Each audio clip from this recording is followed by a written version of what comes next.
getting started. So you'll be able to shop, stroll.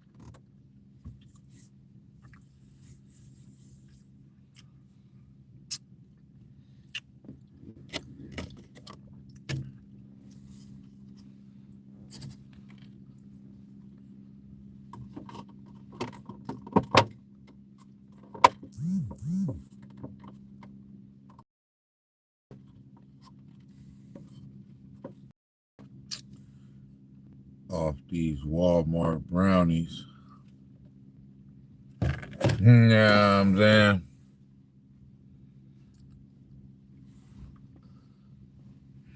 James Cash, what's up with you, boy?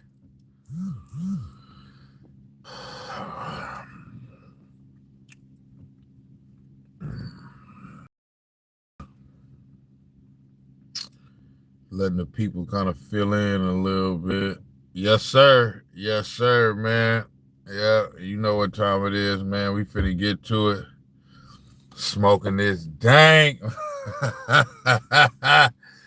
boy said I'm on that. Yes, sir.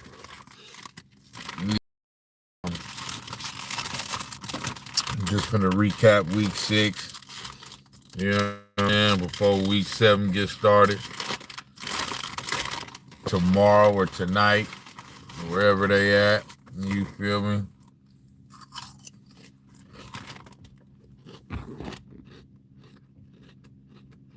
For sure. Wait, I'll be cutting down here.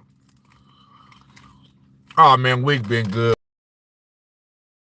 Week been good. No complaints, man. You know what I'm saying? Just been getting to it. You understand me? Mun Young get us.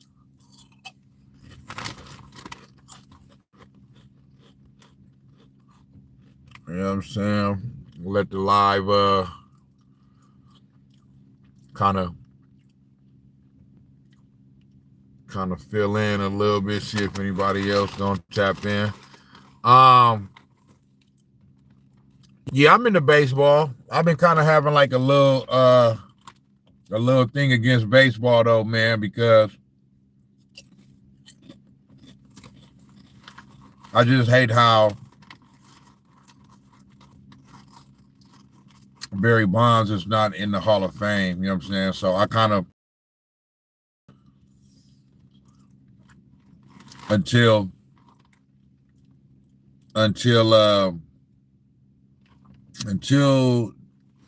the Baseball Hall of Fame allows for Barry Bonds, who in a lot of people's eyes is the greatest player of all time. You know what I'm saying? You know, I know some people different ways. You know what I'm saying? You can go Willie Mays. You know, you can go Barry Bonds. You can go Babe Ruth. You can go, you know, Ted Williams. You can go a lot of different ways, but in my opinion, with my own eyes, I ain't never seen nobody better than Barry Bonds. Like a Barry Bonds at bat was something that, as a kid growing up, I couldn't miss it. I couldn't miss it. You feel me?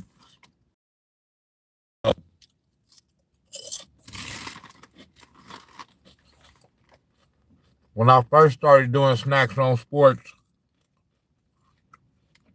a couple years back, I did an episode on Barry Bonds, and I'm boycotting him.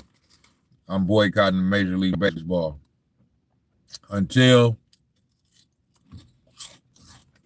they let my man in the Hall of Fame. I ain't doing no baseball topics, right? But I done kind of backed up off that stance a little bit. You know what I'm saying? So I'll do a topic or two. You know what I mean? I know I haven't did no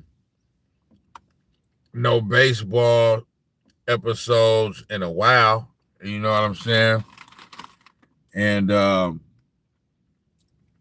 know we in the midst of the playoffs right now. I kind of know what's going on. I'm hearing about it. You know what I mean? I think is it a game going on right now that's in like the 17th inning or something like that? I think I was hearing. But Sizzle, what's going on, boy? But I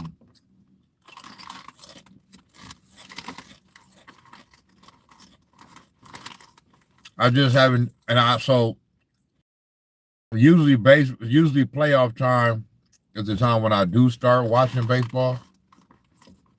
I ain't even gonna step. I haven't this year though. Xavier T, what's going on? I haven't, so I don't want to do a baseball topic just to do it. Like, I want to be like well versed in what I'm talking about. You know what I'm saying? And I haven't been watching baseball like that, even the postseason. Like I said, I know what's going on. You know what I mean? I know the Dodgers is still in it. The Mariners is in it. I know we in the ALCS and the NLCS rounds. But I haven't been paying attention like that, so I don't want to do a topic and not know what I'm talking about. But that was my stance on baseball for a while. You know what I'm saying? And not only just Barry Bonds, but Roger Clemens too.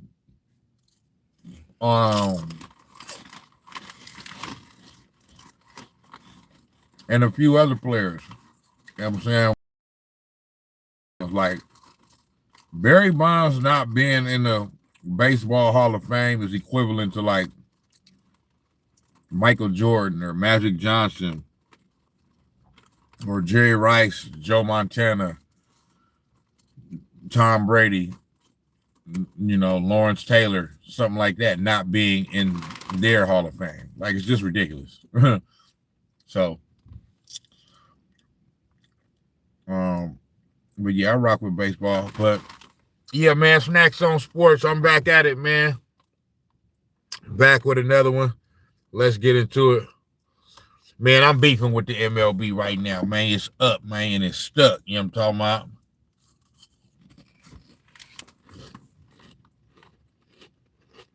about?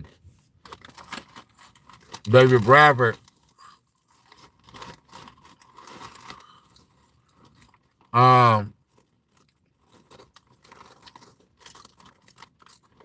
Yeah, man, I'll be having my hoodie on, but James Cashman, I don't pay mind the football that much. Honaki, that's rare. You know what I'm saying? I will say that because football is king. You know what I'm saying? As far as like out of the four major American sports, you know, football, basketball, baseball, and hockey, football gets the most looks. You know what I'm saying? I want to say it's the most popular. By numbers, it's the most popular. But, I mean, the NBA is popular, too. You know what I'm saying? But it's the most, as far as the American people, football is the sport that is where more of a casual fan would tap in. You know what I'm saying? More than any other sport. You know what I'm saying? They definitely make the most money, and you know what I'm saying? But I ain't mad at you.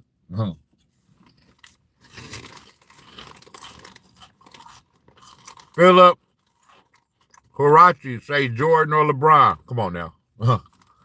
You must ain't been tapped in with your boy. You know what I'm saying? You know what I'm saying? It must be your first time in the building. Everybody know who the GOAT is, fam. And it's not LeBron. LeBron shouldn't even be in the like. LeBron shouldn't even be. It's like when they say that, Jordan or LeBron, Jordan or LeBron, LeBron or Jordan. Like, LeBron has not even surpassed other players, other all-time greats. You know what I'm saying? Before getting to Jordan. So it shouldn't even be. I understand what the media do. We all understand what the media do. You know what I mean? The media. You know what I mean? They try to force and manufacture and fabricate this nigga all the way to being the GOAT when he's not. Everybody know he's not the GOAT. You know, and he's not even number 2. Even they always want to talk about the number 2 greatest player of all time. He does always throw the caveat that that's his opinion. So we all entitled to our own opinion. But it's not an opinion. He's not number 2 either. I don't give a damn. He ain't never passed Magic. Sizzle say he's number 200. Number 200. That's 200th greatest player of all time. LeBron James. Always say this. Or ask this. When did he pass Magic Johnson? Magic Johnson, 5 rings and 9 tries, and they always talk about, oh, LeBron James, he's been to 10 finals and nobody. Magic been to 9. But you don't hear them championing Magic's 9 finals appearances. Magic went to 9 finals in like 10 years. You feel me? Like Magic did all his damage in the 80s. You feel me? So I don't want to hear it. Magic appeared in 9 finals from 1980 to 1991. That's only 11 years right there. You feel me? So he was always in the finals in his prime. And his prime only got cut short by HIV. Otherwise, he might have made it another 1 or 2 times. You know what I'm saying? But he got 5 championships, went to 9 finals, absolutely dominated the 80s, him and Bird, but him even a little more so, okay? So when did he pass Magic? When did he pass Kobe? Everybody want to automatically put him over Kobe. How? You know what I'm saying? I thought it was about winning. Kobe has 5 rings. Okay? LeBron James wanted to get all the good players on his team to make it easier for himself to be able to win championship because they knew the media was going to give him all the credit anyway. Kobe was different. Kobe said, nah, get him out of here. And I'm going to go win a couple championships without him. Talking about Shaq. That's the difference. LeBron trying to get all the good players, I can't do it without the. Kobe was like, nah, it's good. It's good. Get him up out of there. You feel me? Get Shaq up out of here. I'm going to get us back to the promised land. We going to go win 2 more championships off the top. You feel me? Not only that, I always say that, and I'm going to get to the NFL recap, but somebody said LeBron Jordan, you know, that get me going. I always say, and I always remind people that it was supposed to be Lakers Cavs in the finals at least like 2 years in a row. Kobe kept doing his part. 08, 09, 010. Finals appearance, 3 in a row. So much so to where Nike, who both players were endorsed by, was they had the puppet commercials. They had the puppet promos going on in 2009. Okay, because the Cavs had won 60-something games, you know what I'm saying, in the regular season, and it was assumed that they were going to just waltz to the finals. They didn't do it. They got bopped over the top of the head by the Orlando Magic. Hito, Turkoglu, and them boys. I understand, Dwight Howard, you know what I'm saying? But I'm just saying that Dwight Howard was basically, I mean, you never like totally by yourself, but Dwight Howard had no other stars with him. You know what I'm saying? It was Dwight Howard, Hito, Turkoglu, Jameer Nelson, Rashard Lewis, Rafer Alston. Come on, man. And that's the team that beat the 65-66 win Cleveland Cavaliers. Everybody say, oh, well, LeBron didn't have no help. Well, they won 66 games. I didn't hear he didn't have no help when they was winning 66 games in the regular season. See, that's what they want to do. They want to make excuses for this female dog. Okay? I'm trying to work on my cussing. Instead of saying bitch, I say female dog. Okay? So, facts, Shizzle. So, Nike in the second round, by the time the second round started, because I think they got beat. Yeah, they got beat by Orlando in the second round, I believe. They didn't even make it to the conference finals, if I'm not mistaken. I could be wrong about that. But it was either the second or the third round. I want to say it was the second round. And then Orlando beat Boston in the conference finals. KG was out though. KG was hurt for that playoff run. But Nike was already promoting like it was going to be Lakers Cavs in the finals. They had the Kobe puppet. They had the LeBron puppet. It was the Nike commercials. And by the second round, they already started promoting them.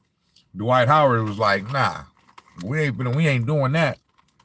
He said he felt offended. Like they just gonna waltz to the, because when they started the promotions with the puppet commercials, that's who the Cavs was playing in that series. They was playing up against the Orlando Magic. So Dwight Howard was like, man, I was offended. I was offended. You feel me? So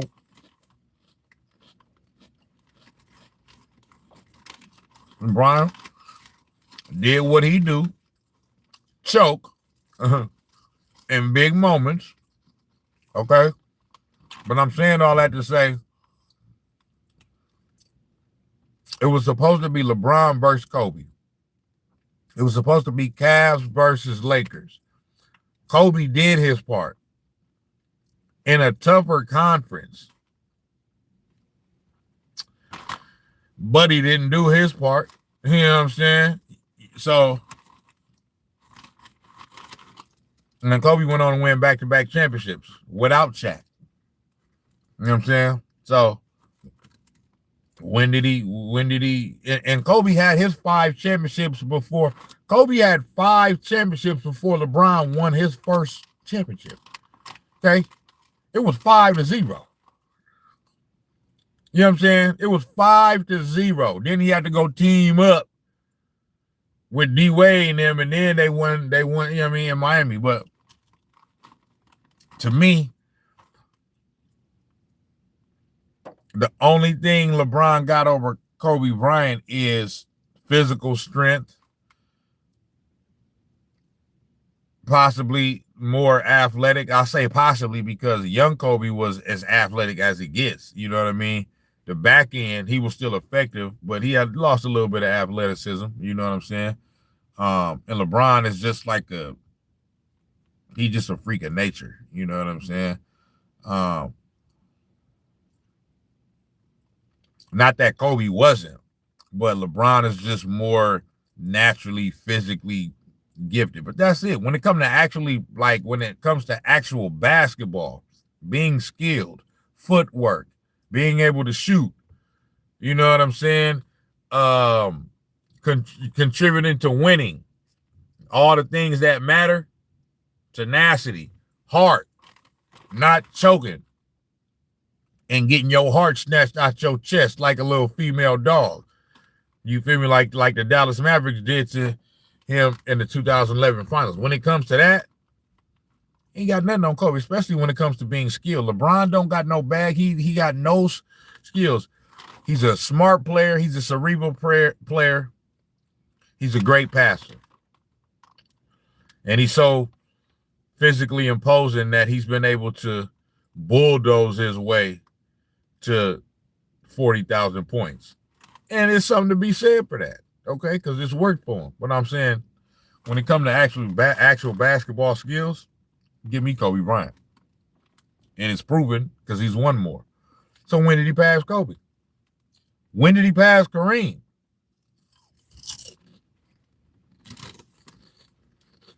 I'll wait. 6 championships, 6 league MVPs.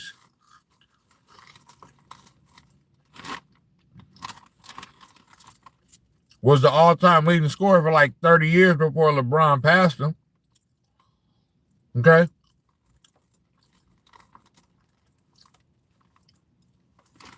So when did he pass Kareem?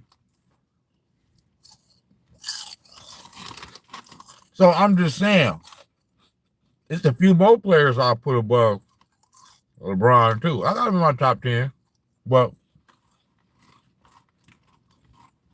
when they talk about LeBron, Jordan, LeBron, like, bro,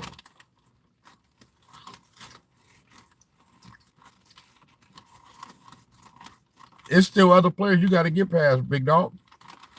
Now, Jordan, LeBron should even. It's not even a debate. It's not nothing to even talk about. Jordan on a whole different stratosphere all by himself, big dog. Now, a conversation that I'm willing to have, even though I just said, I'll put Kobe over him, is the real conversation should be LeBron and Kobe. That's something that we can go back and forth on. You know what I'm saying? I'm not going to be mad at somebody that want to say, oh, I got LeBron over Kobe. Okay, fine. That's you. You know what I'm saying? But at least I'm willing to have that conversation. You know what I'm saying? LeBron, Jordan, that's a joke. Mr. Clamp say the media pushed LeBron, MJ narrative to the moon. James Cash said, nah. Hey, I'm just saying. The mailman and Ben Wallace stronger than LeBron. Yeah. Mailman was strong. For sure.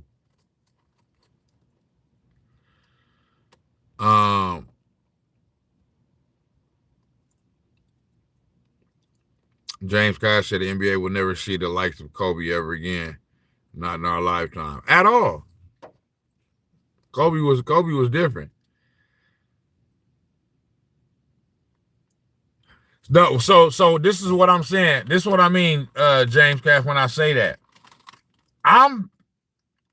Like I just said, I'm taking Kobe over LeBron James all day, every day, all day long, tomorrow and yesterday, on everything.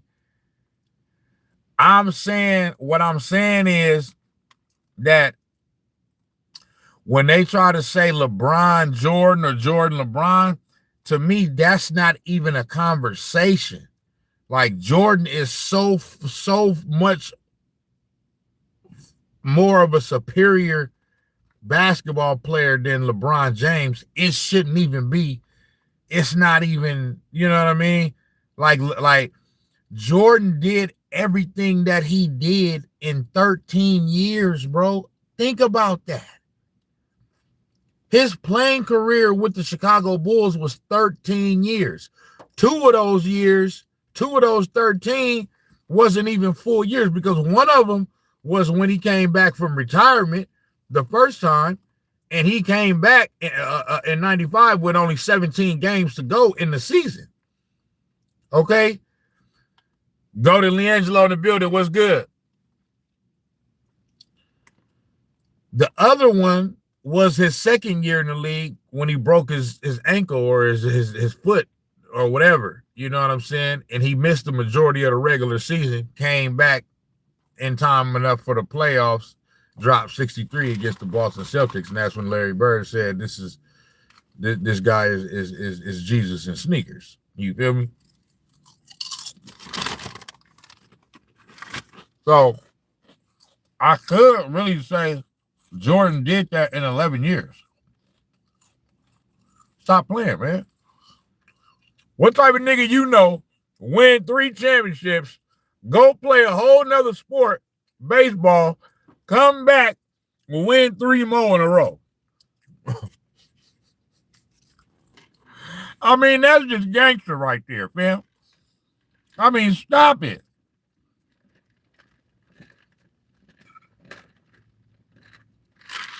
I mean, just pure domination. So I'm saying that Jordan and LeBron is not even a debate. So what I'm saying is, yes, I got Kobe over LeBron. All I'm saying is I can understand, or at least I feel like those two players are more closer to a similar level than Jordan. You know what I'm saying? Like, to me, Kobe is the closest thing to Jordan. You know what I'm saying? He's not quite that, but he's the closest thing. You know what I'm saying? So that's what I mean in saying it. That's what I mean in saying and comparing Kobe and LeBron. Like I said, I'm taking Kobe over LeBron. I'm just saying I've came to the realization that I'm not gonna be mad at somebody that says, "Oh, I'll take LeBron over Kobe." You know what I mean? I wouldn't, but I'm just saying that's the real. If you want to have a debate with LeBron and somebody else, let it be LeBron Kobe, LeBron Magic, you know, LeBron Kareem, something like that. You feel me? But yeah, let me get into this. Let me get into this to this week 6 recap. Flacco looked good out there for looking at the playbook for the first time 2 days before. I have some hope for my team. Hey, Goated. Hey, we'll see, man. Man, I can't front. It's looking. It's you supposed to have that hope though, Goated. It's looking bad though, man. I ain't gonna hold you. Some people were saying Joker can lock down a prime Shaq. There's no way. Some people like who? What some people were saying that shit. You know what I'm saying? Joker ain't locking down nobody. You know what I'm saying? He one of the all-time greats himself. But defensively, locking down Shaq? Shaq was ragdolling great NBA defenders. You know what I'm saying? What the hell your ass think he gonna do to Jokic? Jokic wouldn't stand a chance against Shaq as far as like guarding him. Now he'll get his offensively, but when it come to guarding him, nah, Shaq would have put that man in the rim. You feel me? Mr. Clem said they started it when he was in Cleveland because we hadn't seen a player with that much raw talent since MJ. He just doesn't have the accolades to compare to Jordan. True. I agree with that.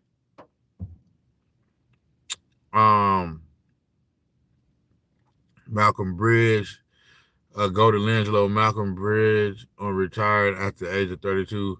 What playing in New York for 2 weeks does to a man. Yeah, I heard about that. Brogdon, I heard about that earlier. Malcolm Brogdon retired. Mr. Clamp said the Bengals lose.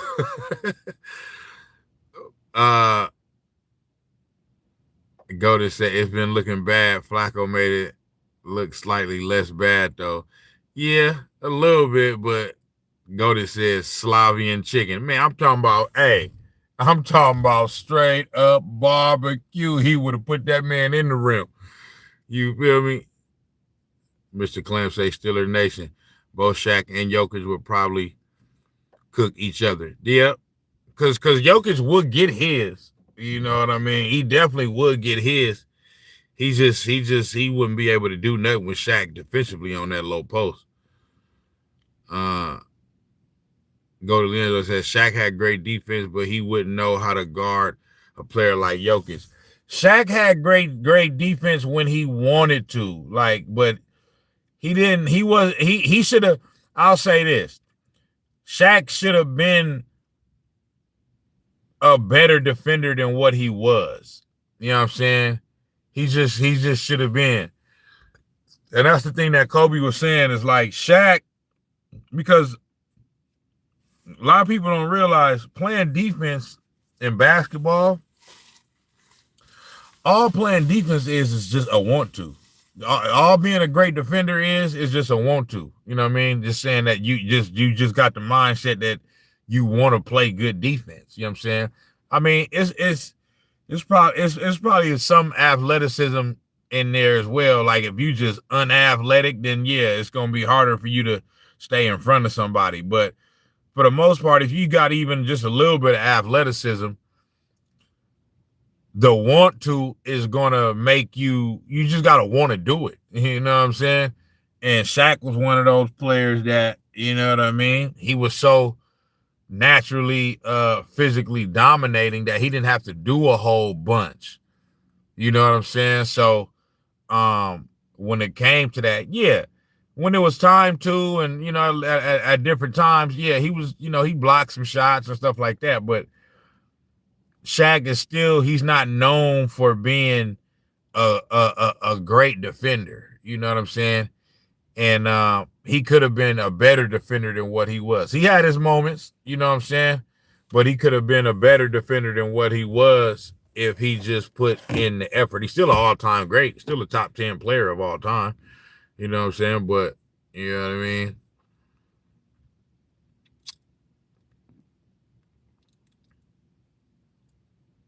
Shaq, James Cash says Shaq bulldozed through 7 foot, man, on my mama. 7 foot suckers on my mama. You know what I mean? Go to Leandro said, what do we think about Westbrook to the Kings? You know, I'm just happy he's still in the league because it was sad to see Bronny James on a roster and not a former MVP. Like Russell Westbrook, no matter how much he may not be that same player that he once was, you know what I'm saying? He's still 100 times better than Bronny James. You feel me? Facts. So I'm just glad that he's on a roster. You know what I'm saying? That would be bad for the NBA for Russell Westbrook to not be able to find a job, but Bronny James can. Come on, man. Absolute joke. You feel me? If Shaq tried in general, he'd be the GOAT. Facts. Shaq was one of those players that if he had that, because he did have a killer mentality, but if he had the work ethic of a Kobe, of a Jordan, of a LeBron, he damn sure could have been the GOAT. Straight up. It would have took a lot to surpass Jordan, but he you know what I mean? But he could have did it. My boy Rob in the building, man. G-Town, you already know what's going down. If the guy tried on defense, got in shape and practiced free throws, he'd be averaging 40 a game while winning Defensive Player of the Year. Facts. But yeah, let's jump on this, man. Let's jump on this week 6 recap. Man, I ain't even gonna hold y'all. A lot of these games I didn't watch. I mean, I seen the highlights. I know what happened, but I didn't watch a lot of these games because Sunday, like really Sunday morning, I was in church. You know what I'm saying? I was in church, and I did a couple other things early Sunday morning though too, and I kept my eye on some games, but I wasn't really paying attention like that. You know what I mean? So I didn't really watch a whole bunch of games until that second slate of games, and even then, I didn't watch a whole bunch of games. I was just watching the Niners. You feel me? But I'm gonna try to give my little recap as best as I can. You feel me? 5 peated on everything. Chop. Now, why you think I would have one? Why you think I would lie about something like that? You know what I'm saying? That comment don't even warrant a response, so I shouldn't even give you a response. No, why you think I would lie about something like that? About being in church. Come on, man. Everybody ain't demonic like you, big dog. You understand me? This nigga said what the preacher was talking about then. The preacher was talking about God, fool. You understand me? What the hell? What the heliante? Yeah, man. All right. Bam. Let's get into it, man. Week 6. Last Thursday night, we had the Eagles and the Giants. Man, the Eagles, man, they on a little.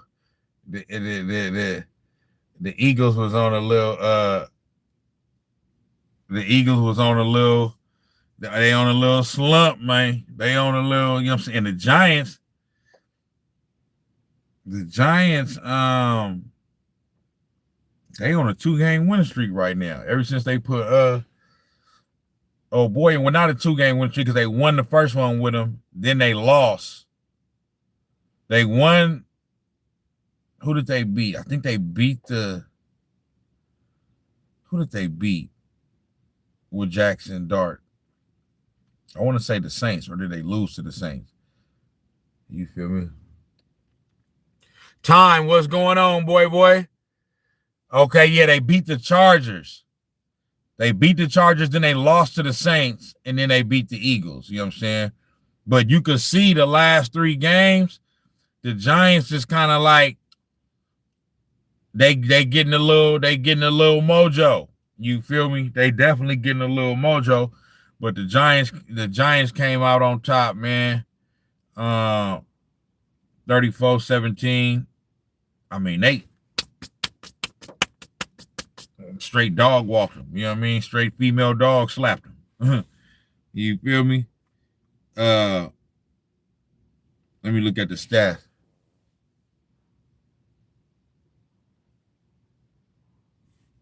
Let me look at the stats.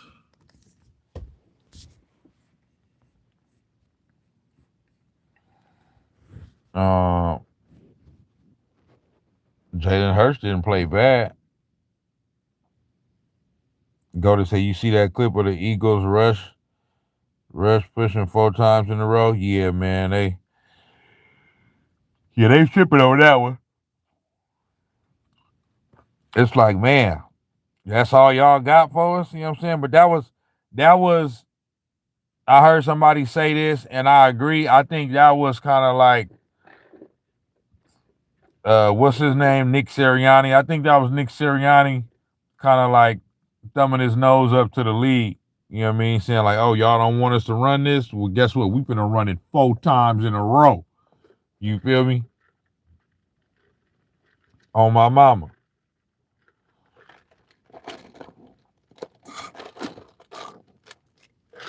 So yeah, that was unnecessary. That was definitely unnecessary. Uh, but Jalen Hurts had a solid game though. 24-33, 283 yards, 72% complete percentage, a touchdown, an interception. Saquon Barkley is still kind of like not really, you know what I mean? Well, he ran it for 58 yards on 12 attempts. I wonder why he didn't get more. Well, probably because they was down. So when you're down, you gotta throw the ball more to try to catch up quicker. So that's probably why. But uh, Dallas Goddard 9 catches, 110 yards. AJ Brown. Chop say they all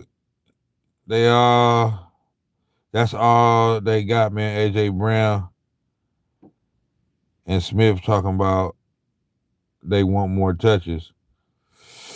Man, ain't nobody worried about them, man. I just don't be understanding it, bro. Like y'all been winning, and here come y'all fools causing all this, ruckus talking about give me the ball more, give me the ball more. Man, go win the game. As soon as we start giving y'all the ball more, and then look what's happening, we losing. I wouldn't even be paying attention to them.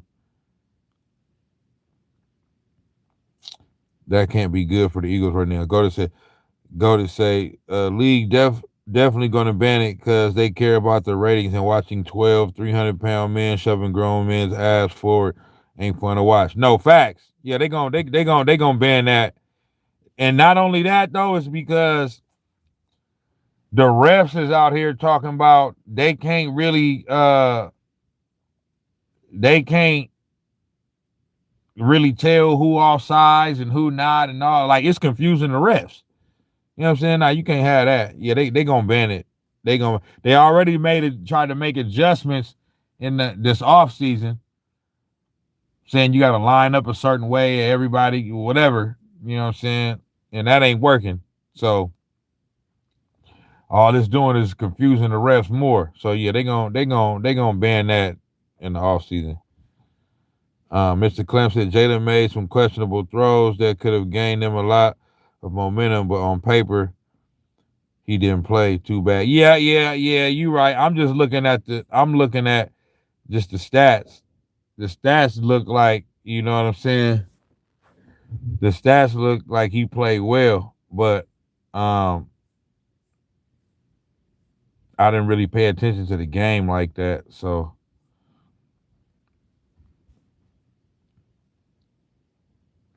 go to say Eagles ain't been giving Saquon any work. Yeah, man. I don't know what's up with that. AJ Brown throws a tantrum when he doesn't get the ball, so Eagles got to sacrifice their games to get the baby is candy. Listen, my thing is like this with AJ Brown. Uh, my thing is like this. They might give him what he asking for. Okay. Y'all boys want to complain and this and that, man. Once you start doing all that tripping, it's like, bro, come on, bro. Like you help the team and you contribute to winning, but we ain't just winning because of you, bro. You know what I'm saying? So we might have to ship you up out of here. You keep tripping, and then send you somewhere where you can go and catch your little 10 passes for 100 yards on a losing team and end up like Tyreek Hill. You know what I'm saying? Wishing you were still hoping and wishing you were still on a good team. You know what I'm saying? Uh so yeah, they might get that boy what he want. You feel me? Be careful what you ask for. Uh Rob Covey say, please remove that Pop Warner tush push horrible football. Yeah, they got to get that up out of there. They got to get up. No, nobody want to see that. Let me look at the Giants. Yeah, because Jackson Dart didn't. He played solid. 17 and 25, 195 yards. Okay, they ran the ball well though. They ran the ball well. Scatterbo and okay, oh yeah, and Dart be darting on him. So Dart had 13 for 58. You know what I'm saying? So he be doing his thing on that end too. Um, that was last Thursday night. I'm trying to remember exactly what happened in that game. Why was they up so much though? Like, you know what I mean? I mean they doubled them. They beat them 34-17, so they doubled they score. So I'm trying to think how they did that, man. But either way,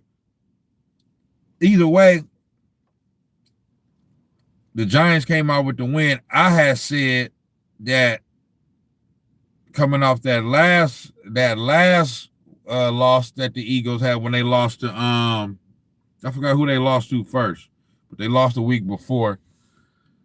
And I was like, all right, this one loss, bro. I mean, you gonna lose here or there. You know what I mean? They ain't gonna go undefeated. You know what I mean? But I did say that if they was to lose to the Giants, that kind of would make me kind of like, you know what I mean?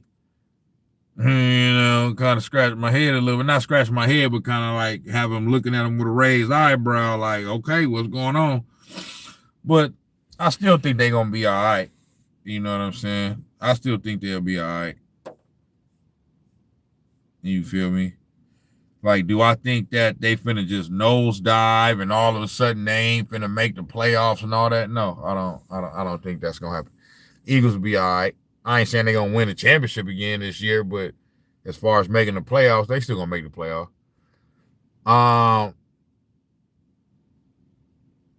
Sizzo said AJ Brown need to shut his mouth and play football. Facts. Stop all that whining. But I mean, we know the wide receiver position is like that, man. They divas, you know what I mean? I get it. They want the ball and all that, but it's like, bro, football is the ultimate team sport, bro. Like some games is gonna be your time. Some games it's not, bro. You know what I mean? But if you winning, and before these last 2 weeks, they have been winning. And just coming off winning the Super Bowl. If you winning, I don't want to hear you say nothing. I don't care. If we won the game and you didn't catch no passes, oh well, big dog, we won. You feel me? It is what it is. All right. Let me see. Yes, sir. AJ Brown needs to shut his mouth and play football. Yep. Mr. Clem said he missed what would have probably been a touchdown, overthrowing Smitty, and the interception he threw. He had AJ Brown open on a post right at the end zone, which he probably would have scored on also. Okay, Mr. Clamp sound like he know what he talking about when it comes to the details of the game. So you know what I mean? I wasn't tapped in like that to the game, so I don't 100% know. I'm not saying Jalen Hurts is perfect, you know what I mean? I'm not saying, but I'm just saying, come on now. I mean, you feel me? But you know, players, you know, hey, you know what I'm saying? Players fuck up. You feel me? This is what I know about Jalen Hurts. You feel me? Jalen Hurts, he's the opposite of Lamar Jackson. And I love Lamar Jackson. But to me, Jalen Hurts plays big in big games, in big moments. That's just what he do. You know what I'm saying? He did it in college. You know what I'm saying? And he's doing it in the NFL. You know what I'm saying? So that's the reason why I don't too much trip off Jalen Hurts. You know what I mean? He's a Super Bowl MVP for crying out loud. So I'm not saying he's the best quarterback in the league and all that, but I know when the moment presents itself, he shows up. He just has. You know what I'm saying? So that's why I don't really trip off him. You know what I'm saying? Mr. Clem said Baker Mayfield is the MVP right now. I agree.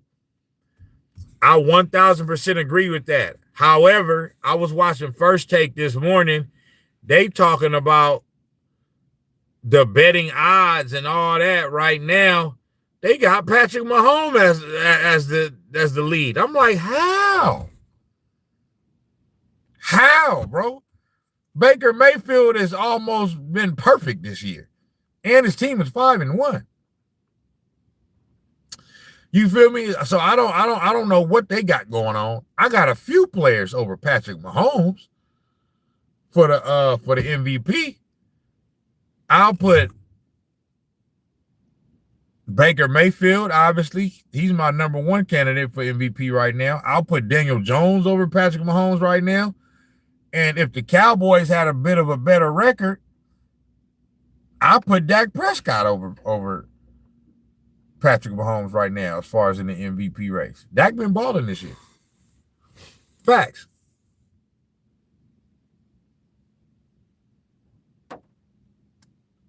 Chop said, who's your MVP candidate right now? You think Daniel Jones deserves consideration? I've seen talking here saying that on Sportz. So yeah, I didn't see that. I didn't see that that comment that you made before I just said what I just said. But yeah, I got Daniel Jones up in there. How could you not have him up in there?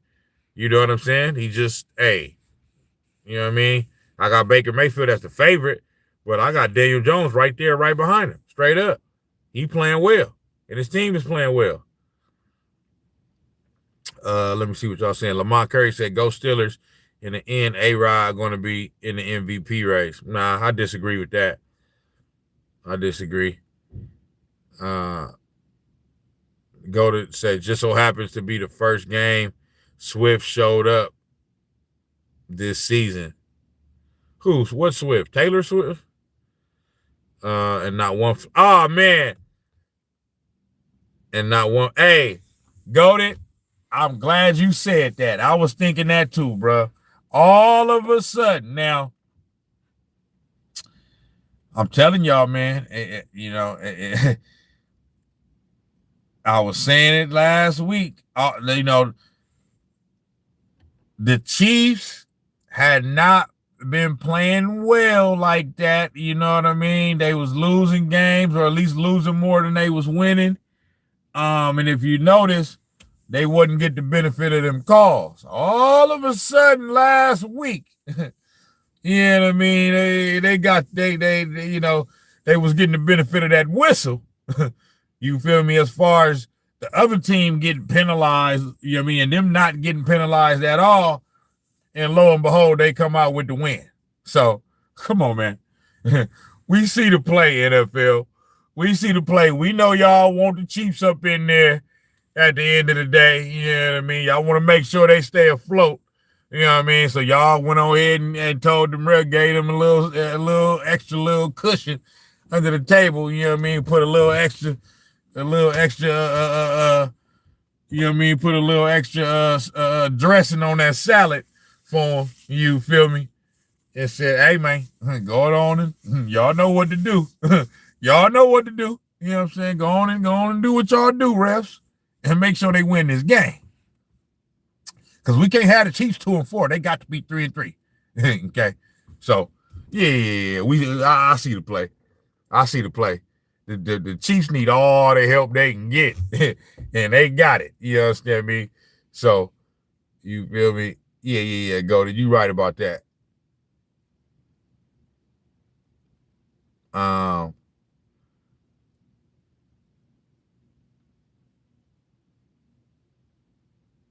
Chop said, hey, bro, Lamar Jackson up there with MLK and Malcolm X. Yeah, though, man. Swifty in the Super Bowl boosting them. Come on, man. Come on. NFL, like, man, we need to, we got to have Taylor Swift up in that thing now. You feel me? So, I see what the play is. I ain't gonna stunt. You feel me? But, All right, what we got next? We got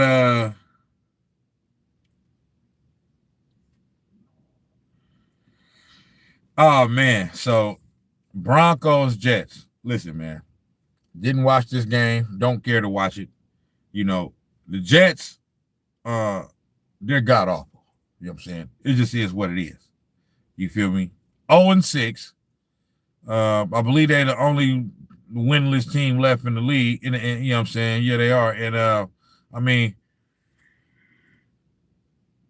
oh yeah, this game was played in this game was played in London or whatever. So for us here on the West Coast, them London games be coming on at like 5 in the morning, bro. I ain't getting up. I'm not getting up at 5 in the morning to watch the Broncos versus Jets. I'm sorry. It ain't happening. You feel me? I'm at the house. You know what I mean? Now, once it get about 6 o'clock, okay, then I get up because I like to watch the pre games. You know what I'm saying? But all the pregame,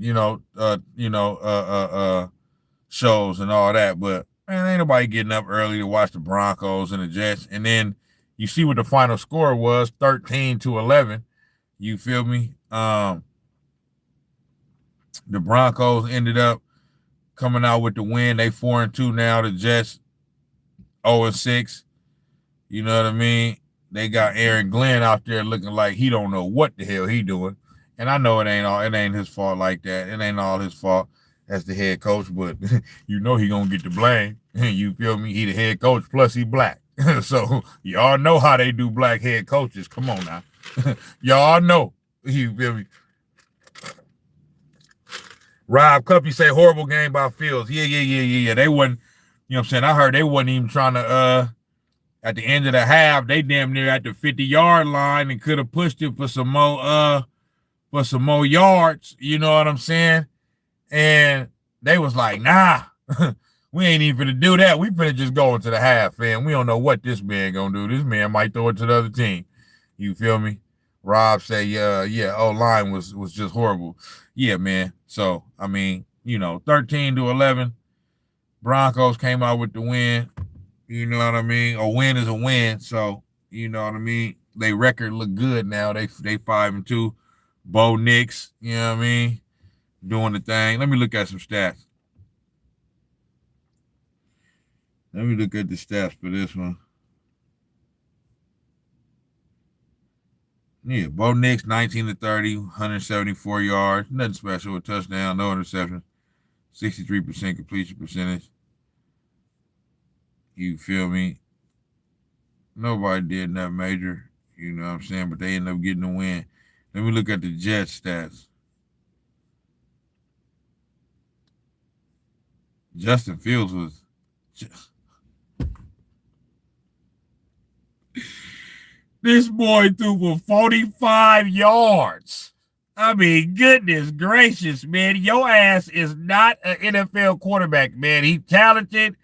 He got the athleticism. I mean, come on, man. Like you got to do better than that, big dog. You know what I'm saying? I mean, you got to do better than that. You understand me? That just don't make no damn sense. This man threw for 45 yards, bro. I'm telling you right now. If I suit up right now, I guarantee you I can give you 45 yards, bro. You know what I'm saying? Oh, my mama, I can give your ass 45 yards. Come on, man, at least that. And I remember yesterday's episode of First Take, I heard, hey, Chop said, I got 46 for that. Oh, my mama. Come on, man, 45, bro. You know what I'm saying? That's it. That's all you gonna give me is 45? Come on, man. That's god awful, man.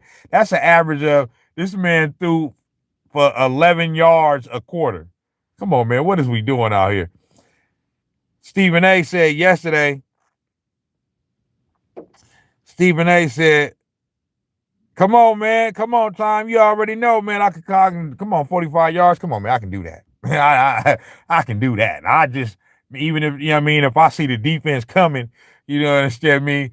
I'm gonna just throw the screen pass to the running back, you know what I mean, and just dump it off to him, you know what I mean, all game. And I at least get 45 yards just off that alone. You understand me? So Justin Fields, I don't know what the hell he got going on. You know what I'm saying? 52% completion percentage. You understand me? Like, you out there, boy. Yo, I don't know what you doing out there, but yesterday's episode of First Take, Stephen A said this, because this reminded me now, because I see the 45 yards. Bruh, Stephen A said at one point in the game, this man had like negative 12 yards passing. You know what I'm saying? He was like, bruh, you went backwards. How you go backwards? He said, Stephen A said, me, you know what I mean? Like, just a normal person who ain't never even played no football could go out there and just give you 0 yards. How you go backwards, big dog? You understand me? So, yeah, Justin Fields, he going to have to bounce back on that one. You understand me? Like, yeah, that's, I don't know what he got going on. You understand me? I don't know if he was, you know what I mean? You know what I mean? If he was deep off up in some Gucci the night before or something, I don't know what is going on with that. But, you know what I'm saying? He got to get that addressed. You feel me? Because, yeah. But that's it on that game. I ain't really got too much more to say about that. Them boys was the Jets playing like they don't even want to play. They, you know what I'm saying? Like, I don't know what they gonna do. You feel me? The Jets, bro. The Jets ain't been to the playoffs, bro, in like 15 years, bro. Like, they on a drought. You understand me? They on a drought, bro. Like, so I don't, you know, the Jets is yeah, I don't know what they got going on. All right, the next game, Rams and Ravens. The Rams beat the Ravens 14-3. The Ravens. I mean, damn. 3 points. Damn. Like, 3 points, bro. I know Lamar Jackson ain't playing, but 3 points? All y'all can put up is 3 points? Hey, Goda said the Ravens punting on the season, bro. Facts. Chop say Harbaugh got to go. I'm glad you said that. I disagree with that, and that reminds me of a clip that I want to play. Every time I play something from ESPN, they always talk about my video ain't going to be monetized and all that. I don't care, though. I don't even be doing it for that. You know what I'm saying? But, I mean, you know, I ain't, you know what I'm saying? I want to get my money on, but I ain't tripping. You know what I'm saying? And then I can clip it out anyway, you know what I'm saying, later on to get my money on. But I'm gonna play it, but first I'm gonna say why I disagree, bro. Like John Harbaugh, bro. Like, I don't understand how he. So this is the only thing I will say. Okay, I don't know how much he's in charge of. I mean, I know he's not in charge of it, but I know he got some type of say so. But when it comes to, you know, roster management and player personnel as far as players, but they got to get some type of, they got to get, I mean, I know a backup is a backup, but, you know, everybody ain't going to have a backup like a Mac Jones, you know what I mean? Somebody that can come in and keep the team afloat like that, you know what I'm saying? It could damn near be the starter. But they got to get some type of adequate backup quarterback, bro. You know what I'm saying? Behind Lamar Jackson, somebody that can, you know what I mean, somewhat keep the ship going. That's not where, you know, it's going to be at the same level, but somebody that could keep it afloat, you know what I mean, until that man get back. Because when Lamar Jackson don't play, they don't even look like the same team. Like, they look like the Jets. You feel me? Like, straight up. Chop said, hey, man, Ray Lewis won them that Super Bowl. So this is my thing, right? What's my thing with John Harbaugh? It's like, I don't see how it's his, like, bro, y'all know me, bro. The thing with the whole coaches thing and all that, bro, dog, like they give coaches too much blame, bro. But then if the team has success, you not gonna give the coach the credit. You know what I'm saying? If the Ravens happen to win the Super Bowl, they gonna be Mr. Miyagi on Lamar Jackson, wax on, wax off. You know what I mean? On them Weibos. You feel me? They not gonna give the credit to. They gonna give John Harbaugh a little bit of credit, but most of the credit gonna go to Lamar Jackson. So then, how does all the blame go to the coach? Like, it's not John Harbaugh's fault when Lamar Jackson throws an interception. It's not John Harbaugh's fault when King Henry is fumbling the ball. It's not John Harbaugh's fault that, oh boy, the tight end dropped the pass in the end zone for them to lose the playoff game last year. I don't like, my thing be, bro, like, and then like John Harbaugh did already as a Super Bowl winning head coach. You know what I'm saying? So like the clip that I'm gonna play is like from yesterday's episode of First Take when they talking about, oh yeah, you got Lamar Jackson and you can't find a way to. What you mean, bro?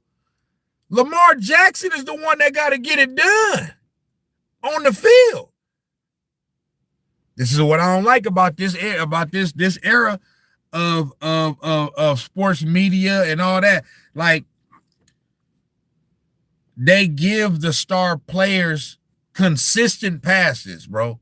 Like, Lamar Jackson consistently don't play the same way in big games in the playoffs that he do in the regular season, but then you want to blame the coach. I'm not with that. I don't get that. John Harbaugh has already shown he is a great coach. He's an adequate head coach. He's already won a Super Bowl. He won a Super Bowl with Joe Flacco as his quarterback. So John Harbaugh did not win a Super Bowl. This is my point. When they beat us, gang bang, you know what I'm saying? Gang, gang. Okay. In the 2012 Super Bowl, when John Harbaugh was the head coach, they didn't win that Super Bowl because there's some type of magic sprinkle that John Harbaugh sprinkled over the team and they won that Super Bowl, and all of a sudden now he don't got that magic sprinkle no more. No, they won that Super Bowl because Joe Flacco performed, Ray Lewis performed, and the players performed. That's the reason why they won the Super Bowl, bro. It's not all a coach can do is put you in position. Look at Bill Belichick. Bill Belichick don't have 6 rings as a head coach because he just got some type of secret magic potion that, you know what I mean? Yeah, he's a great coach, but bro, he got 6 Super Bowls because he had Tom Brady as his quarterback. You know what I'm saying? And when it was time to get it done, Tom Brady got it done. Facts. So that's my whole thing with John Harbaugh got to go. John Harbaugh got to go. Hey, if they want to let John Harbaugh go, fine. I'm telling you right now, bringing another coach in there ain't going to make Lamar Jackson not choke in the playoffs. You know what I'm saying? It's not going to be all of a sudden because there's some different coach up in there. You feel me? Lamar Jackson got to get it done regardless of whatever. And then they want to use the excuse of, oh, well, the rest of the team, the rest of the team, this is another one of my points. The rest of the team ain't this and ain't that. Nigga, Lamar Jackson contract is taking up half the fucking salary cap. So this is the problem. Okay? Ain't no more money to go around to pay nobody else because y'all paying this fool half the salary cap. You pay him that amount of money for him to be able to perform in big games, to perform when the rest of the team is not up to par or whatever. You know what I'm saying? That's the reason why he get paid all this money. You know what I'm saying? You don't get paid all of this money, and then all of a sudden when you fail, but we gonna blame the coach. Nah, bro, we not doing that. We not doing that. If that's the case, you need to give back some of that money. Go on, give back some of that money and let us take that money and then put that in other parts of the team so that way we can improve the team. But if you want to make all this money, you know what I'm saying, to where you taking up your contract is taking up all the damn salary cap, then, hey, I don't want to hear nothing about, oh, well, yeah, the coach. Nah, bro, it's not the coach. All right, my bad. Let me see what y'all saying.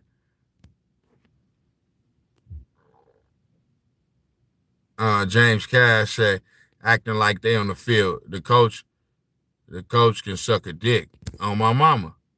Kyle Shanahan got Purdy trash ass. Everybody want to throw shots at my boy.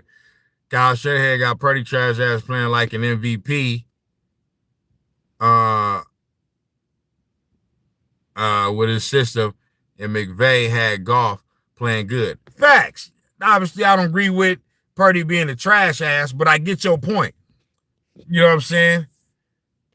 You know what I'm saying? I get your point, but still, bro, like, what? So what you failing to realize? What you failing to realize with that statement that you made is that, yeah, all Kyle Shanahan is doing is he's one of the best coaches in the league, if not the best coach in the league. You know what I'm saying? Definitely top 3. But all Kyle Shanahan is doing is putting Purdy in the position to be able to be successful. Brock Purdy still got to go out there and perform. He still got to go out there and perform, bro.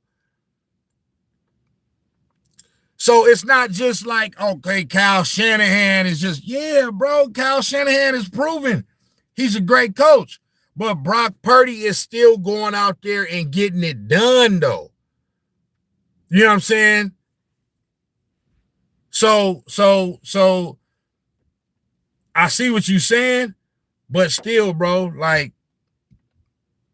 my whole thing is I'm never going to me, I'm always going to give the players more credit when it comes to winning. So I'm going to always give the players more blame when it comes to failures. I'm going to just always just do that. That's just what I'm going to do. You know what I'm saying? Because you can't have it both ways, bro. You can't say, oh, Lamar Jackson is this and that and blah, blah, blah, blah. Okay, well, why you don't perform when he's supposed to perform in? Why you don't perform in big games? Why he keep getting bounced out? You know what I'm saying? If that's the case. You know what I'm saying? We see what you can do in a regular season when you know you got a game for sure next week. But what about when ain't no guarantee that it's going to be a game next week? If you don't play well and you lose, them is the games when I need to see you play well. So that I'm gonna always give the players more of the blame because I'm gonna give the players more of the credit. It's just that's just what I'm gonna do. You know what I'm saying? I'm not gonna sit up there and blame the coach, bro. Especially when a coach. Now, if it's a situation where, because John Harbaugh has been there for 18 years, so if it's a situation to where y'all just want to move on because y'all feel like he been there for a long time, okay, and it's time to just go in another direction. Okay, whatever. I respect that, you know what I'm saying? But what I don't respect is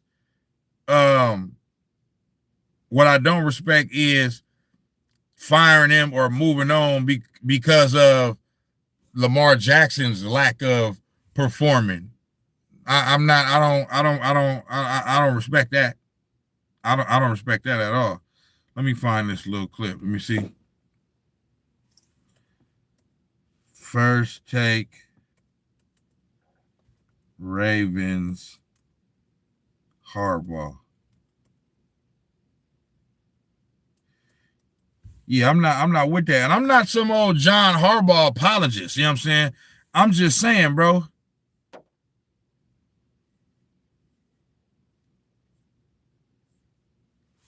Okay, I'll find it. Let me see what y'all saying. Yeah, y'all going crazy in the chat. Okay, let me see what y'all saying. My bad. Let me go back.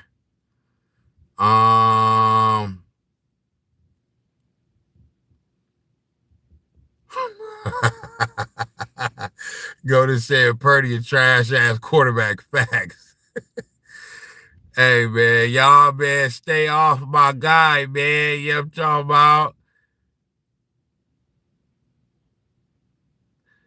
Okay, let me see. Let me go back. Let me see.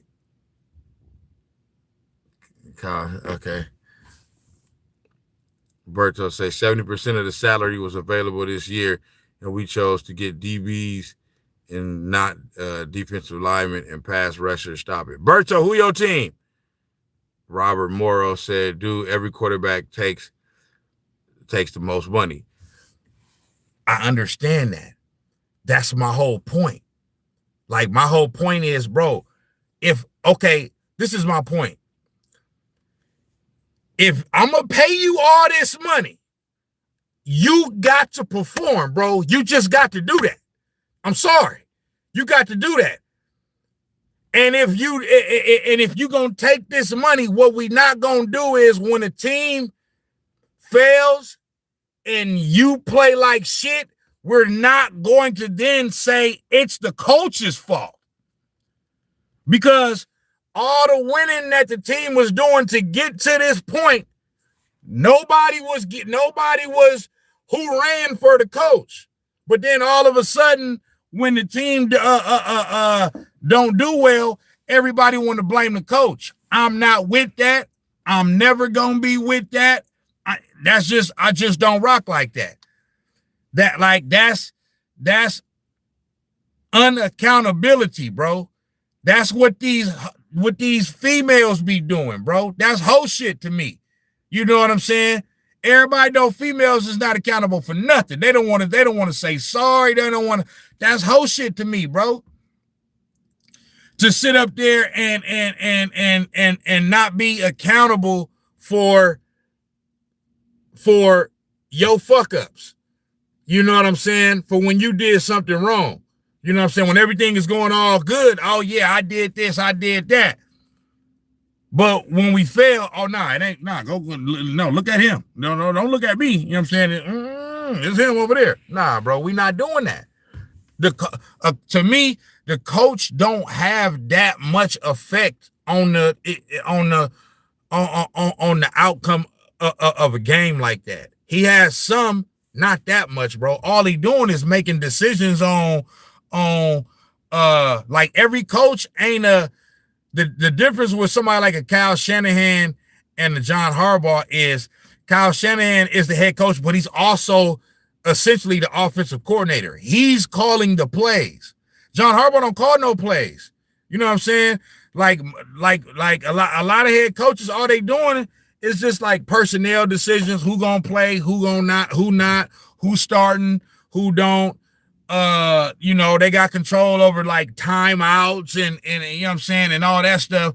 But on the field, bro, on the field, on the court, whether it's football, basketball, whatever, the players are who ultimately decide the outcome of the game, bro.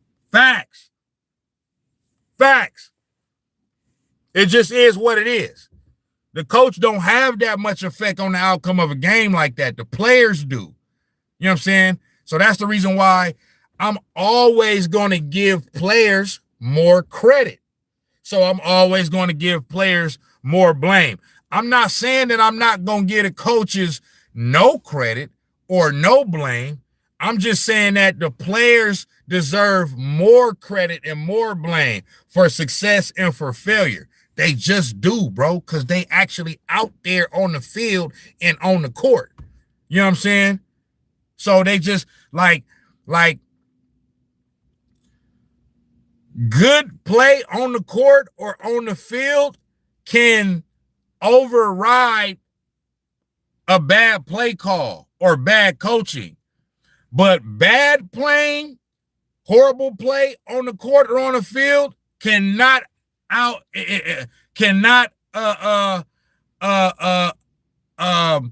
I'm trying to say. You can call all the great plays you want to call, bro. You can be the best coach, you know what I'm saying, whatever. But if they don't execute it right, you know what I'm saying, it don't matter. You know what I'm saying? So, like, this is just simple math right here. Like, this not even hard. You feel me? It's just simple math. Chop say, what is John known for? Winning.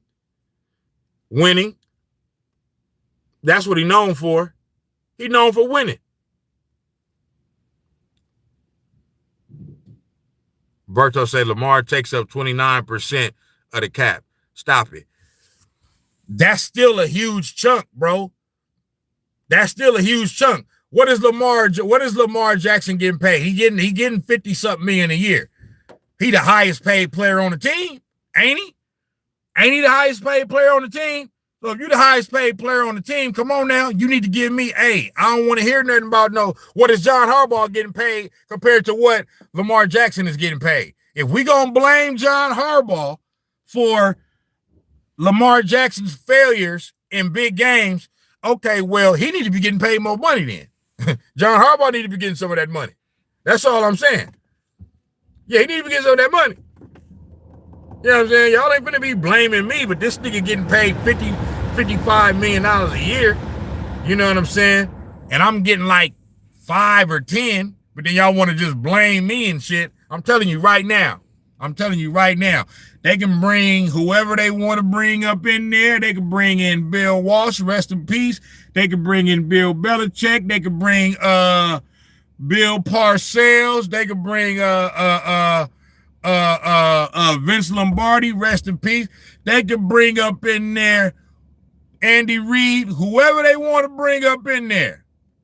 If Lamar Jackson get out there on that field and start throwing interceptions, ain't nothing the coach can do about it.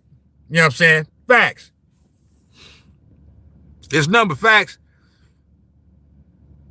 Chop said he come from time that ain't relevant no more. Bro, these young coaches, bro. Okay, look, bro. That's overrated right there. That right there is overrated because Andy Reid is an old coach. Andy Reid is from a generation before John Harbaugh. So like that don't make that don't mean nothing right there. He old. He come from a time that ain't relevant no more. Andy Reid is older than John Harbaugh. He's from an era before. He's from a generation before John Harbaugh, and he been winning all the Super Bowls. You know why? Not because he's such a great head coach. He is a great head coach. He's been winning all the Super Bowls the past 4-5 years. Why? Because Patrick Mahomes is his quarterback. That's my point. Andy Reid has always been a great coach in Philadelphia. He was a great coach in Philadelphia. But guess what? He didn't start winning Super Bowls until when? Until he got Patrick Mahomes. This is my point. This is what I'm saying. Okay? You can have all the coaching that you want, bro. You can be great. Andy Reid didn't all of a sudden become a great coach. All of a sudden. Like, you know what I'm saying? Like all of a sudden now, oh yeah, he winning Super Bowls because yeah, he improved as a coach and he's just a better coach now. No, he's not. He the same coach that he was in Philadelphia. It's the same guy. It's just that he got Patrick Mahomes now. That's all it is. Facts. Berto, John ain't known for shit. He's a special teams coach. I agree with that. He's a special team coach. Depends on his players. He's been saved by Ray, then Flacco, then Lamar. Berto, listen to what you're saying, bro. Listen to what you're saying. When you say he's been saved, bro, they're his players. That's what they're supposed to do. So the coach is supposed to do everything. Like, how can he don't have that much control? He's just a coach, my nigga. He's just a coach. They don't go on the field and play, dog. They stand on the sideline. You know what I'm saying? So that doesn't make any sense to say he's been saved by this and that and blah, blah, blah, blah, blah. Bro, that's what they're supposed to do. They're supposed to execute the game plan. You feel me? Only a player can be saved by another player. Like how LeBron James teammates do for him, come to his rescue all the damn time. Yeah, that's getting saved. A coach can't be saved, bro, because he don't play. He's standing on the sideline, bro. You know what I'm saying? So that don't make no sense, bro. That doesn't they're supposed to save him. You know what I'm saying? Like, they're the players. You know what I'm saying? That they supposed to execute the game plan. That's how it works. The coach got a job to do. The players got a job to do. You know what I'm saying? Like that's just how it works, bro. Chop said, I do feel you though. You making sense, but he not used to a player like Lamar. He's an old school guy. I mean, I don't. Chop, like, I don't understand. What do you mean he's not used to a player like Lamar? He used to him in the regular season when they win in 12 or 13 games and this man winning the MVP. But all of a sudden he gets to the playoffs and all of a sudden he ain't used to him now. That don't make no sense, bro. Like, y'all got to understand, bro. You're making excuses for Lamar Jackson, bro. I don't make no excuses, bro. I love Lamar Jackson. I'm not saying this as a Lamar Jackson hater, bro. Lamar Jackson is my favorite player to watch. Since he was at Louisville. I've been loving to watch Lamar Jackson, bro. I just call it how I see it, bro. Facts, period, point blank. You know what I'm saying? So,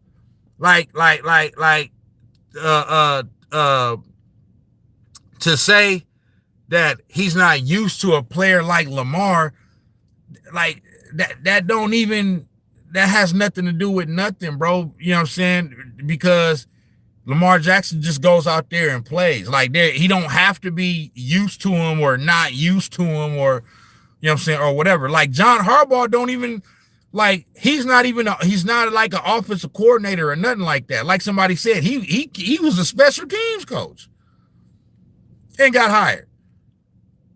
You feel me? So it don't even matter whether he used to him or he not used to him or whatever the situation may be. He don't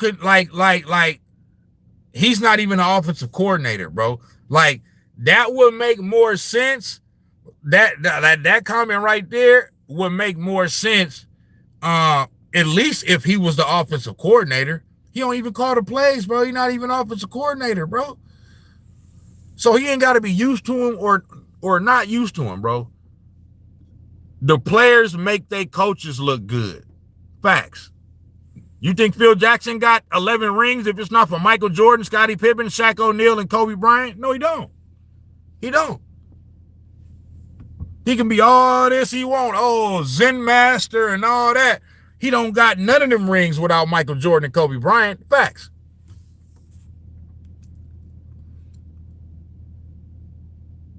Berto say your season is over. Why? The season is over because Lamar Jackson is hurt. You know what I'm saying? That's the reason why their season is over. Now, I started out this rant by saying, I will say that even though he's not, and you can't even blame him for this because he not the final, he don't have the final say so over player personnel. You feel me? But I'm sure he has some type of say so, some type of input.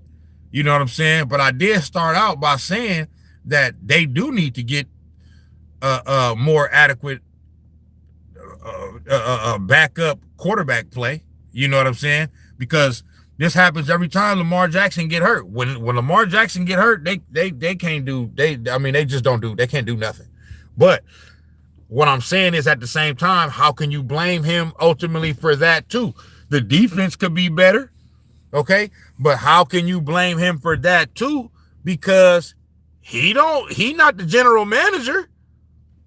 You know what I'm saying? He don't got final say so over the players that actually come to the team.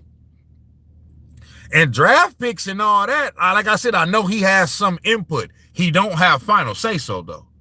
He don't. So you can't even blame him for that either. The fact that their defense is god awful. You know what I'm saying? That's not his fault. You know what I'm saying? Rob Cuffey said coaching is very important. Look at the winning teams and the coaches. I'm not saying coaching ain't important. You know what I'm saying? I never said coaching is not important.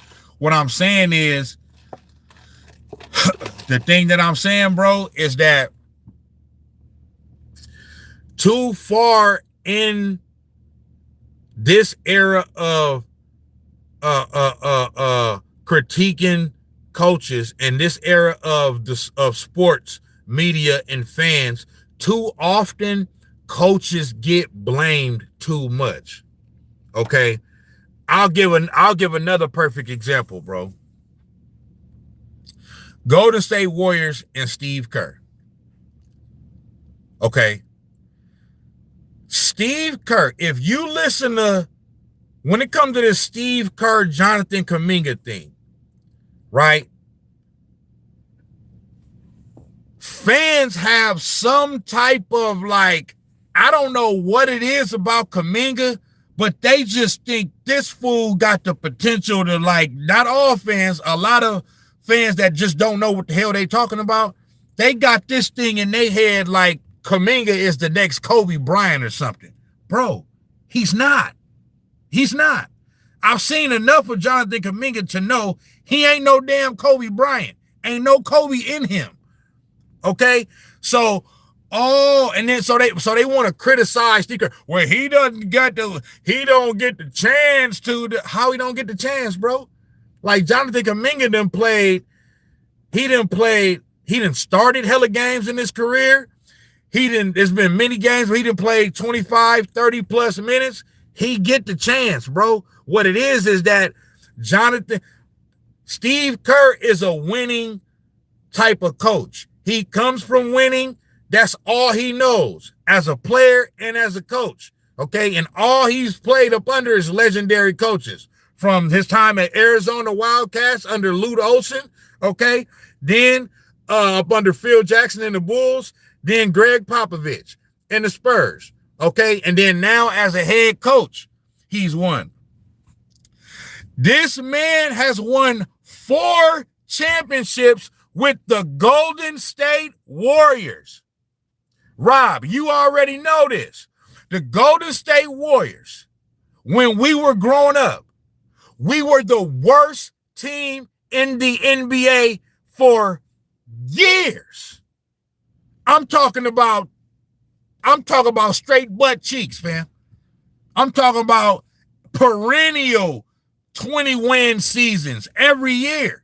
We had 1 or 2. Okay, we had the We Believe year in 2007. Okay, that's 1 year though. You know what I'm saying? Then before that, okay, the Run TMC era had a 1 or 2 little years, and then, but you know what I'm saying? But that's like 2 or 3 seasons in total in like a 20-year span, bro. Okay. I understand Mark Jackson laid down the foundation. Yes, he did. Ain't nobody going, you can't tell me nothing about Mark Jackson. So I understand that. However, Steve Kerr came in and took him to the next level. This is facts. It cannot be debated. Okay. Steph Curry went from an all-star level player before Steve Kerr got here to a all-time great MVP caliber level player up under Steve Kerr. They won the championship his first year as head coach, his very first year. And any Golden State Warriors fan that tries to tell you that they thought that 2014, 2015 team was going to win a championship going into that season, they full of shit. They full of shit. It's nobody in the world that at the beginning of the 14-15 season, there's nobody that's seen the Golden State Warriors winning an NBA championship, being NBA champions at the end of that season. Nobody thought that. Okay? My point in saying that is to say, didn't just win that one, won another one and another one and then another one. Okay? After KD left and shit. 4 championships. If you listen to Sports Talk Radio, you would think that that Steve Kerr's a fucking bum that don't know what the hell he doing. Callers stay calling in talking about how much it's time to get him out of here. Steve Kerr doesn't know what he's doing. Bro, so you think you know more than Steve Kerr? You think you have the answers over Steve Kerr, bro? This man that won 4 championships, bro. What the fuck more do you want, bro? The Golden State Warriors were the laughingstock of the NBA. They turned into a dynasty up under this man, bro. And y'all want him out of here over Jonathan Kuminga? Like, come on, bro. This is what I'm talking about, bro. Even if you a winning head coach, they still want you up out of here. So what I'm saying is, bro, is that I don't like that in this era, bro. It's about winning. Like, there's nothing more like than like it don't get there's no like there's no higher achievement than winning a championship. Steve Kerr has done that overly, like Young Thug said, overly. Man, watch out. Whoop-de-doo. You know what I'm saying? Overly, bro. You feel me? You be calling in talking about, yeah, man, get this man up out of here. We need a new coach, and Steve Kerr don't know what he's doing, and he don't know how to develop players and all of the other shit. Is it more important to develop young players or to win championships? Because to me, I thought it was about winning. Feel me? So that's all I'm saying, bro, is that how that relates to the John Harbaugh thing is that, bro, he's not a bum head coach. And like I said, I never said that coaching don't matter. I'm just saying that, yes, coaching matters, but the players have to execute on the field of play and on the court, bro. Otherwise, coaching can only take you so far, bro. Coaching is not supposed to. It's the reason why players get paid more than coaches. You know what I'm saying? If coaching was the thing that gets you over the top, then the coaches would get paid the most money. The players get paid the most money because that's what ultimately gets you over the top. The coach is just supposed to put you in position and get you to a certain point. Like I was listening earlier today, they talking about Jonathan Kuminga. They talking about a caller called in talking about something about what he say? Something about whose fault is it that Jonathan Kuminga ain't prepared for this or prepared for that? Bro, it's his fucking fault. It ain't the fucking coach fault. This ain't fucking little league, high school, and all of that other shit. This is the pros, bro. It's ultimately on you as a professional to get yourself to a point to where you can succeed in the league. The coach can't. Like, the coach can just put you in the position, bro, but it's ultimately on you. You would never hear Kobe Bryant or Michael Jordan talking about, oh, yeah, well, the coach ain't. It's the coach, man. I ain't the player that I'm supposed to be, man, because the coach didn't put me in the position, man. Like, bro, that's loser mentality type shit, bro. You know what I'm saying? So that's all I'm saying, bro, is that in this era, coaches get too much blame, bro. They just do. Coaching is extremely important, but I think it's being overrated. And then you get these teams that's waffling coaches in and out every other year, and then wonder why they can't have no type of camaraderie or cohesion. It's because you keep switching coaches every other year. You got to get somebody up in there and let them build something. You feel me? Otherwise, bro, you ain't going. It's not gonna work. It's just not gonna work.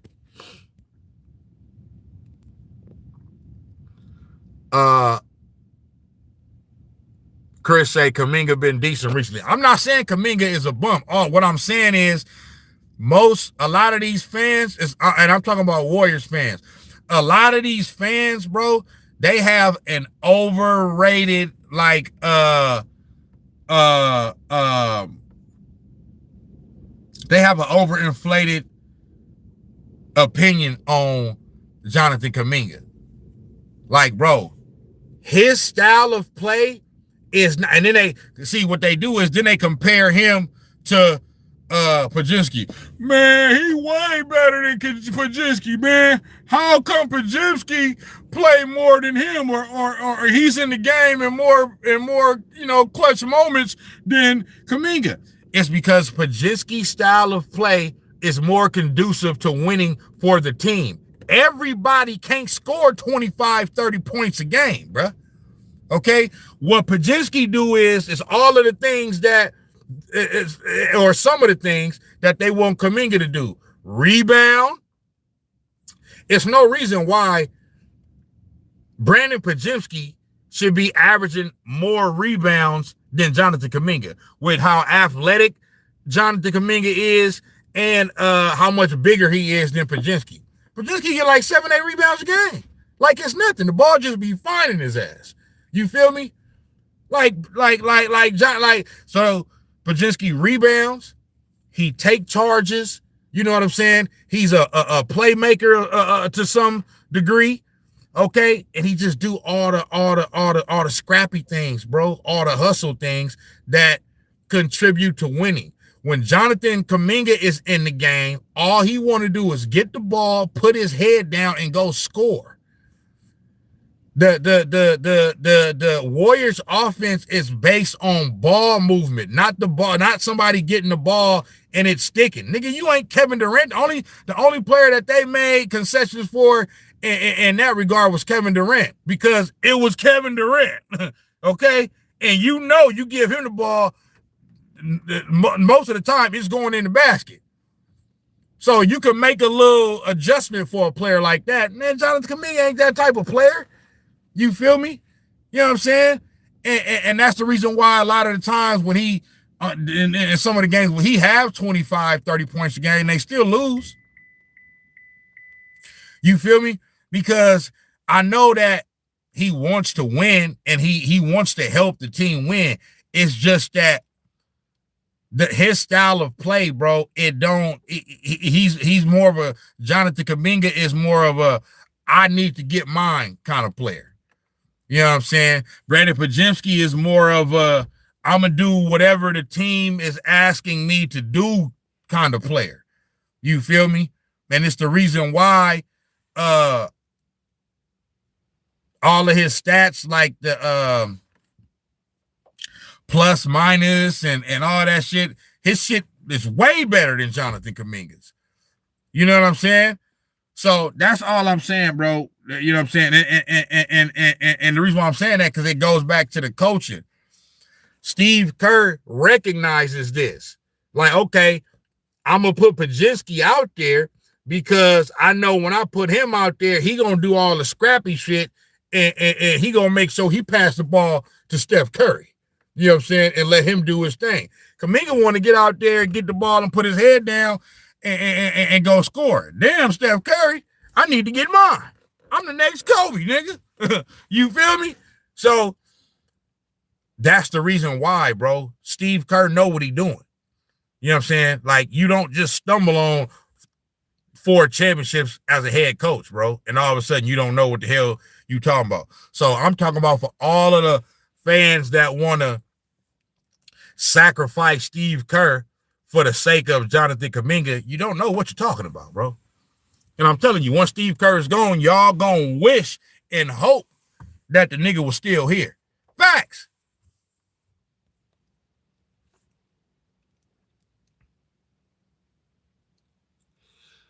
Berto, chop facts. John right now is like Mark Jackson.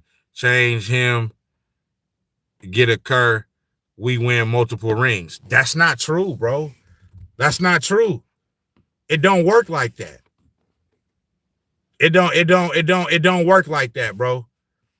It don't work like that. The difference between Mark Jackson and John Harbaugh is that John Harbaugh actually won a championship and been to multiple conference championships, games. You know what I'm saying? I love Mark Jackson, and obviously he didn't get a long enough time. He only was the coach for 3 years. The team improved every year, but John Harbaugh won a Super Bowl, bro. You know what I'm saying? And there's no guarantee. There's no guarantee that you change head coaches, like, oh, get a Kerr type of head coach, and then they're going to win multiple rings. Bro, you can't just guarantee no shit like that. You can't get, bro, what has stopped the Ravens? So the reason why the Ravens haven't won a championship over the past 2, 3, 4 years is John Harbaugh's fault? That's what y'all trying to tell me?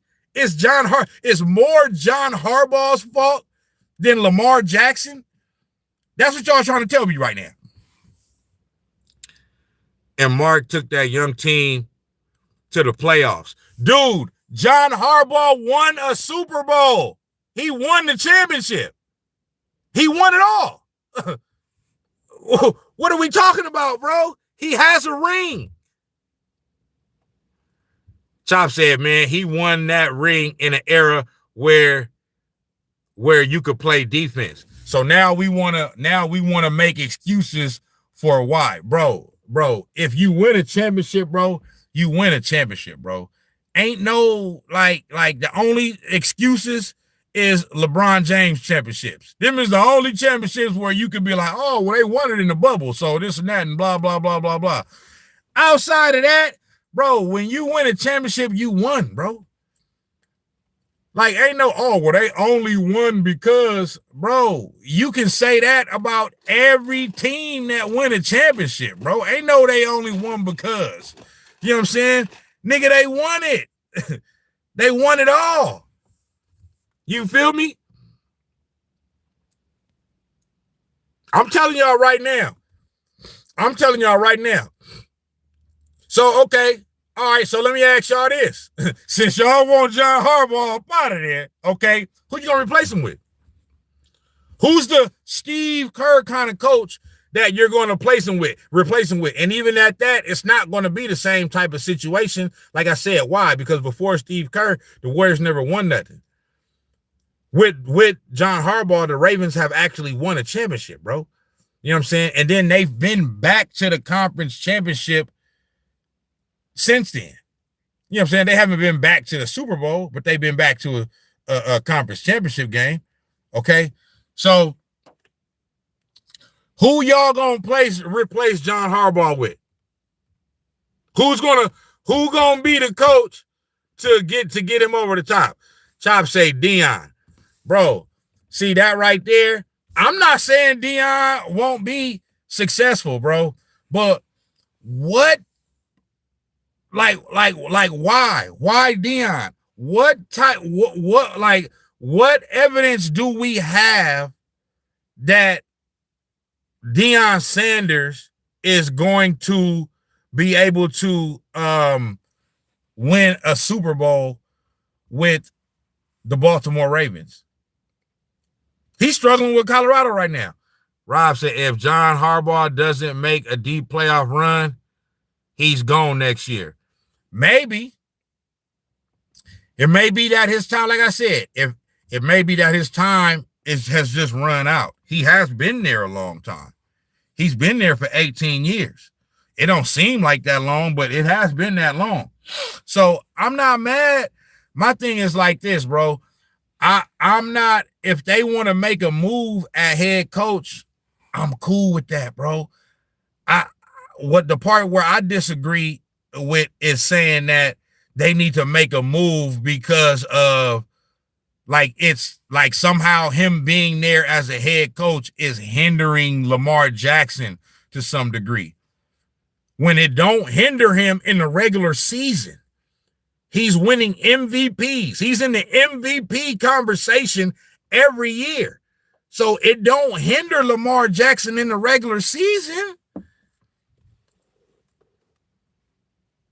So what happens in the playoffs? So all of a sudden, John Harbaugh just becomes a bad coach in the playoffs? Nah, bro, that's not what it is. The players are not stepping up to the plate and doing what they're supposed to do. So yeah, okay, that's all we saying. Okay, I ain't got no problem with that. But see, Rob, that's what you saying. Berto and Chop ain't saying that. Berto and Chop saying, man, this nigga's a bum, get him up out of here. Like Berto and Chop saying, like, he don't know, he ain't used to a player like Lamar Jackson and all that. Like, that's not true, bro. You know what I'm saying? Chop said he's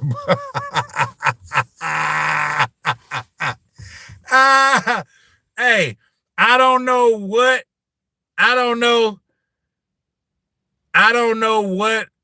Super Bowl winning head coach is a bum, bro. You know what I'm saying? Like Berto said, I never said he's a bum.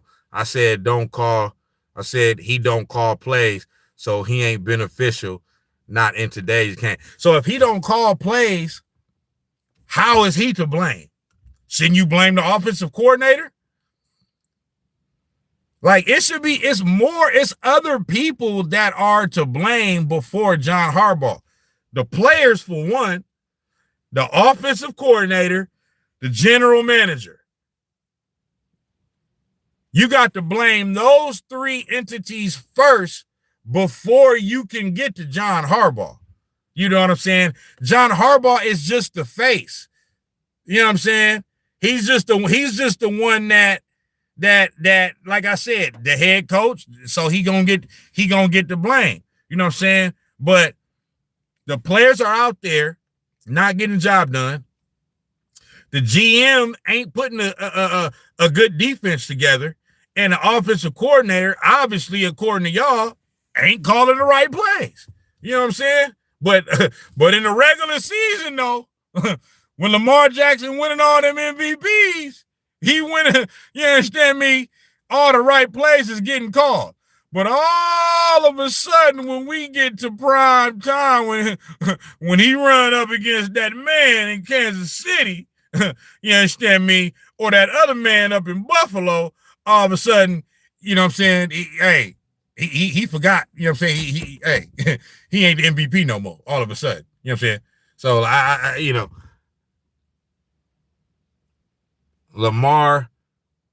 Chop said Lamar one of them BBL bitches, and he used to cracking skinny holes. He don't know what to do with all that ass. Berto said he don't fire the DC.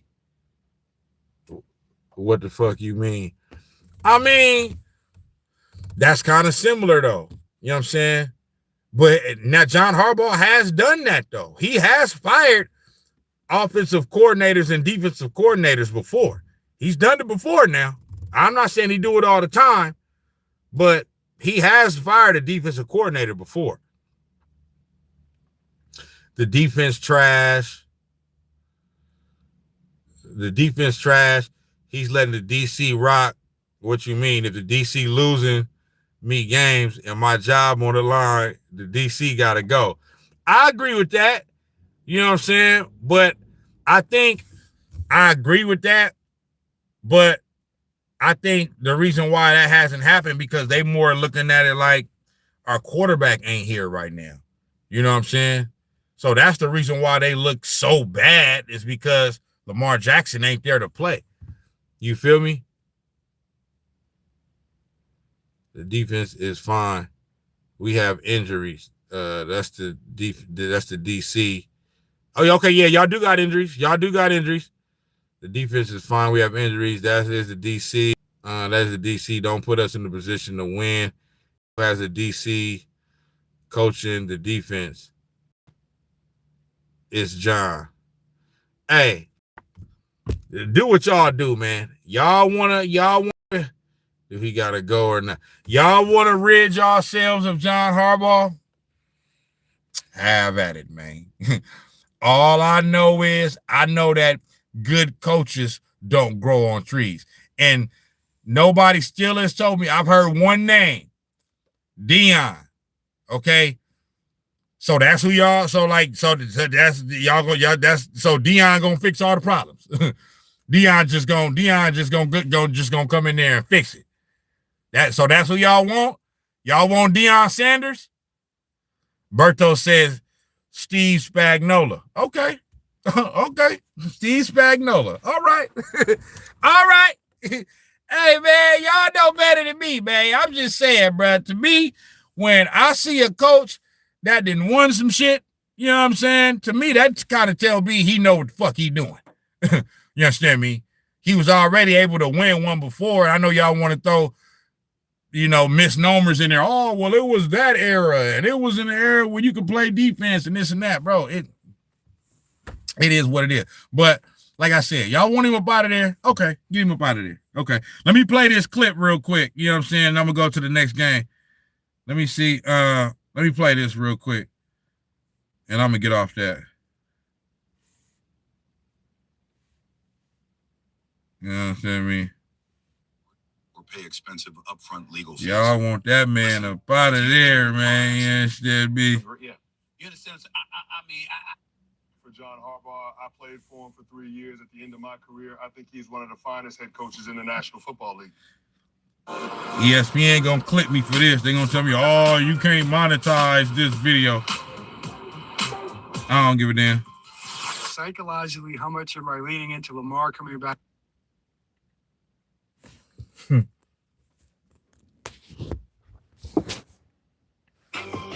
Psychologically, how much am I leaning into Lamar coming back and playing? There you go. The man y'all love to hate right there. Yeah.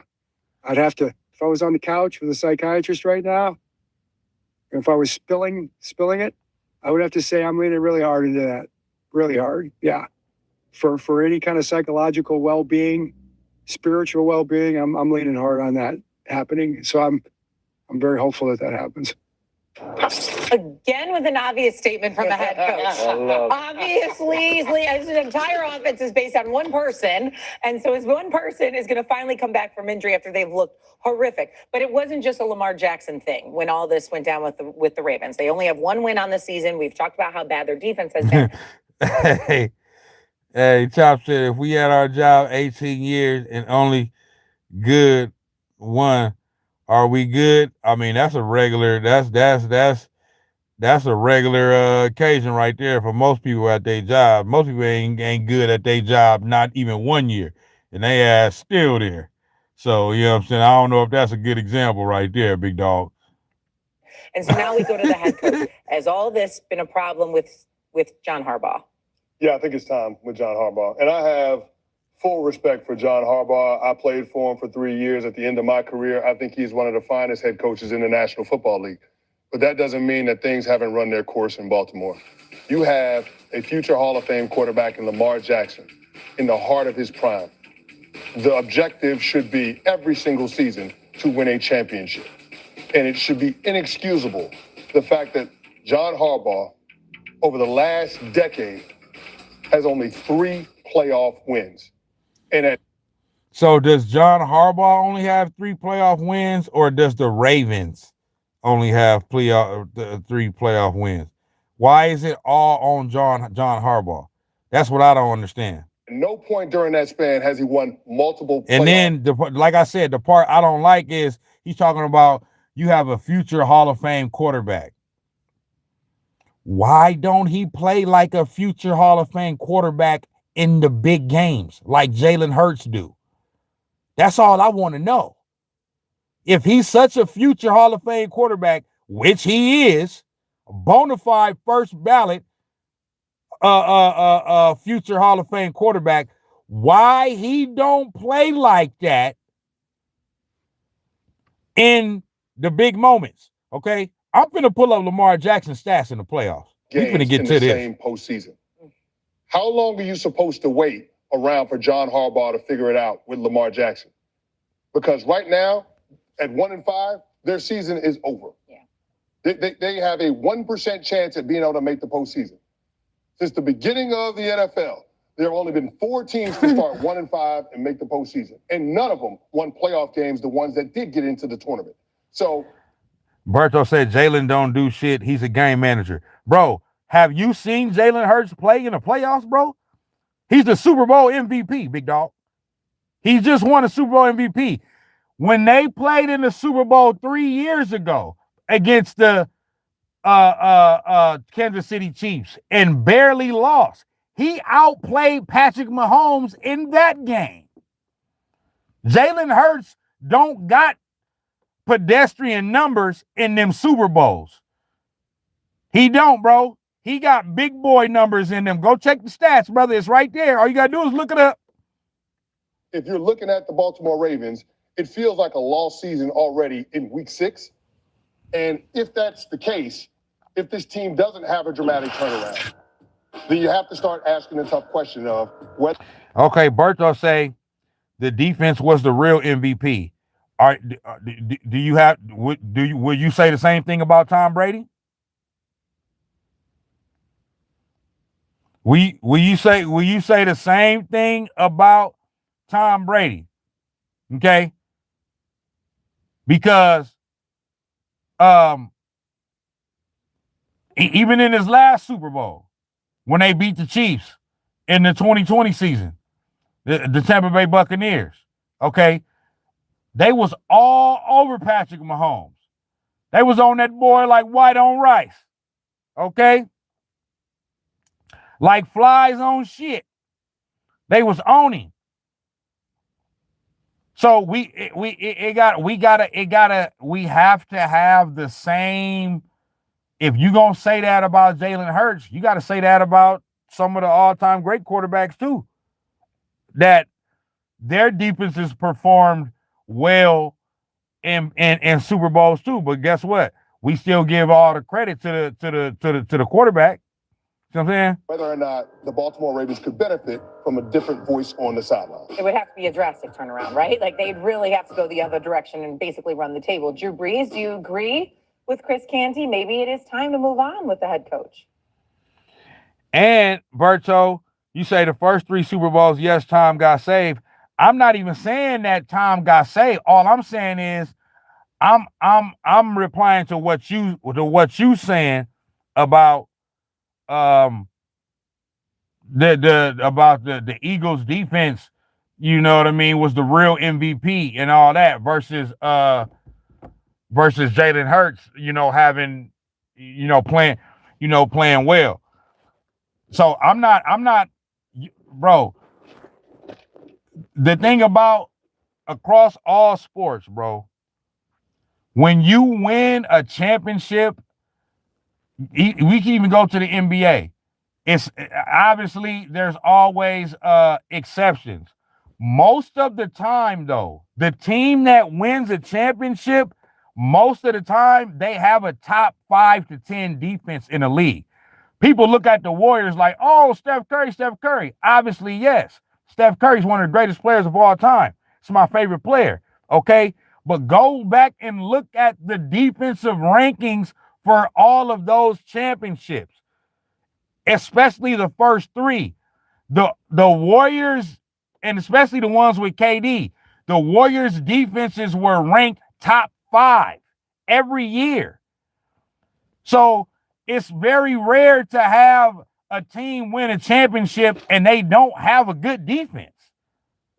You got to have a good defense. That's the reason why you win a championship, because your team as a whole is good, offensively and defensively. Obviously, you're going to have superstar players. You're going to have players that get a lot of the credit, you know what I'm saying? And certain teams are going to have, like the Warriors, it's the 3-point shot, you know what I'm saying, and all that. But they didn't just win those championships because of threes, bro. They had one of the best defenses in the league. So you got to have a good defense too, bruh. It ain't just the quarterback just throwing for all these yards and all that. Nah, the defense got to stop somebody too. No, I think this goes a little bit to the conversation around, you know, the disservice to these young quarterbacks and getting rid of some of these coaches. Now, look, I know that Harbaugh has been, look, he's one of the most tenured coaches in the league. I don't know if there's a guy who garners as much respect as him. You know, maybe Mike Tomlin. You know, as far as their tenure and their accomplishments. Listen, I love Lamar Jackson, bro. Yes, Lamar is iced out winning MVPs, and he young, and he turned. All of the above is facts. All I'm saying is you gotta. This is big boy sports now. You gotta perform when it's time to perform. That's all I'm saying. You just got to do that. Ain't no excuses, bro. Ain't no. You ain't, like I said. All the players that got championships. You ain't finna hear, you not finna hear Patrick Mahomes. You ain't finna hear Tom Brady. You ain't finna hear Michael Jordan, Kobe Bryant, Steph Curry. You ain't finna hear none of these players sit up there talking about, oh, man, yeah, shit was the coach, man. Yeah, we couldn't get it done because the coach, big dog. Yeah, nah, yeah, you know. It ain't gonna be none of that, bro. To me, John Harbaugh is a culture builder. And I don't know. Chop say what the Niners doing with Lamar. I mean, it's easy to say that. One would think, okay, you put Lamar Jackson on the 49ers and they're going to go far. They're going to win a Super Bowl. But bro, you don't know for a fact, bro. You just don't know. It's not, bro. I've seen many times, bro, where you put a great player on a team and you just think, oh yeah, pencil them in, yeah, they finna win it, and they don't do shit. Look at all of these teams that Kevin Durant has been on since he's left the Golden State Warriors. All of them were supposed to be, oh yeah, man, yeah, they finna do the damn thing. What happened in Brooklyn? What happened in Phoenix? It don't always work like that, bro. It don't always work like that. You know what I'm saying? As I look at the last, you know, his 18 years that I think he's been in Baltimore, like of all the teams in the league any given year, that was a team that has always had. We all know KDCU. What that mean? KDCU. I don't know what that mean. My fault. An identity, a very clear identity that we are going to play smash mouth football. We play in that type of a division. That's the tone that we're going to set. We are going to run the football. We're going to play this highly aggressive style of defense that is high risk reward. It's been a lot of reward in the past. Oh, KD curse. It's been a lot of risk. And they haven't played well. And look, I think that's. Check this out. I'm going to show you how I afforded this car. Okay, you ready? All right, 100. It's pretty unprecedented. I don't know if we've ever seen a Ravens defense play this bad, give up this many yards, this many points.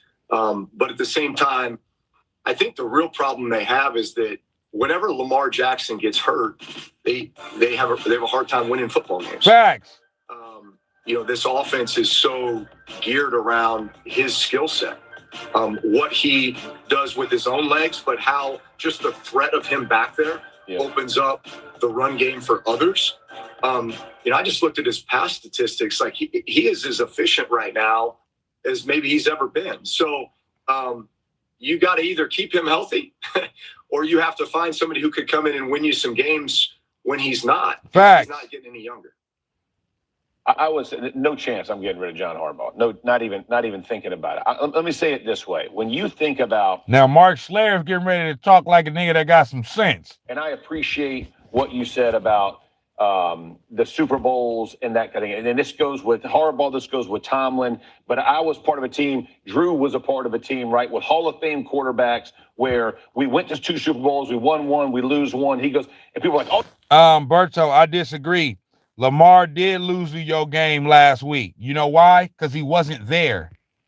I understand, coach. I understand injuries are a part of the game, but you got to be available. You know what I'm saying? What they say, the greatest of the best ability is availability or whatever. You know what I'm saying? So Lamar Jackson did lose you the game last week because he wasn't there. You feel me? You don't help your team when you hurt. Oh, you should have won more. The problem was I ran into Tom Brady and Bill Belichick at the same time. I ran into Drew Brees and Sean Payton at the same time. He's running into Andy Reid and Patrick Mahomes. Just kind of bad timing, bro. It's not that they're not good. They run into the Bills and Sean McDermott with Josh. Like this is not an excuse. These are legitimate reasons, right? You run into really good teams. So the expectations that he has given his team a chance. I'm gonna tell you like this. This is the thing about it. We're gonna find out. Lamar Jackson is gonna have many more times in his career to get the job done. We gonna see. Maybe not this year because they 1-5, and who knows? I mean, it ain't just over.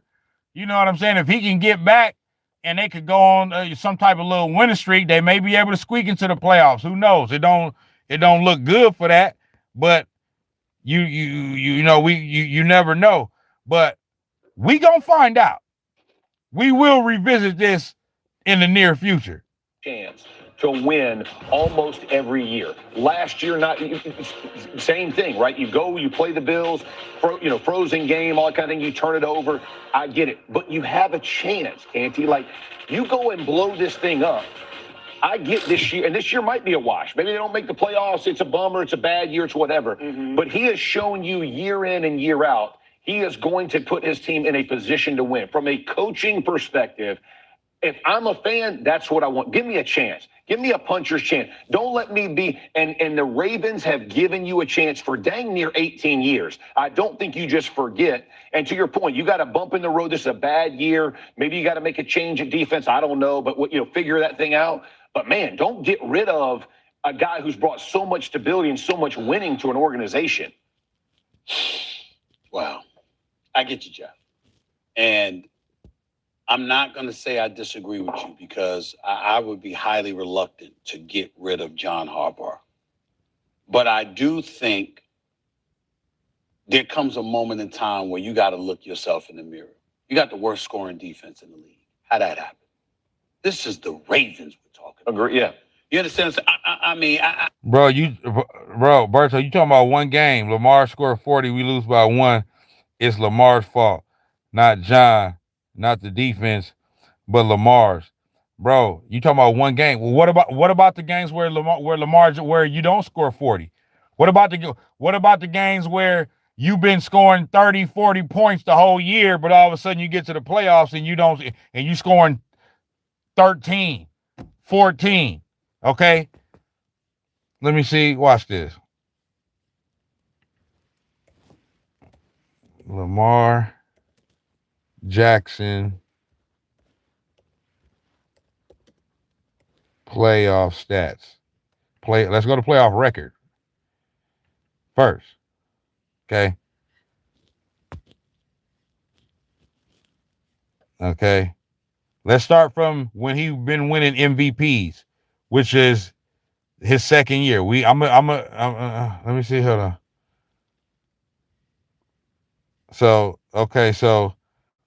AFC wild card, lost to the Chargers. Okay. Then 2020, AFC divisional round. He was 31 of 59, 52% completion percentage. That's not good. But he did throw for 365 yards because he threw the ball a lot. And he threw 2 interceptions. 1 touchdown, 2 interceptions.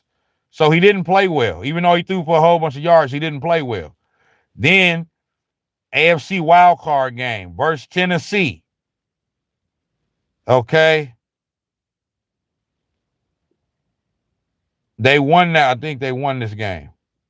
Yeah, they won that game. 17 to 24, 179 yards. He didn't throw a touchdown, but he threw a pick. But they end up still winning the game. Okay? AFC Divisional 2021. They lost. So they made the playoffs. They won a wild card game against the Tennessee Titans, and then they lost to Buffalo in the divisional round. 14-24, 162 yards, no touchdowns, an interception. He did not play. He did not play well. Then 2024 against the Houston Texans. Okay. That was last year, I believe.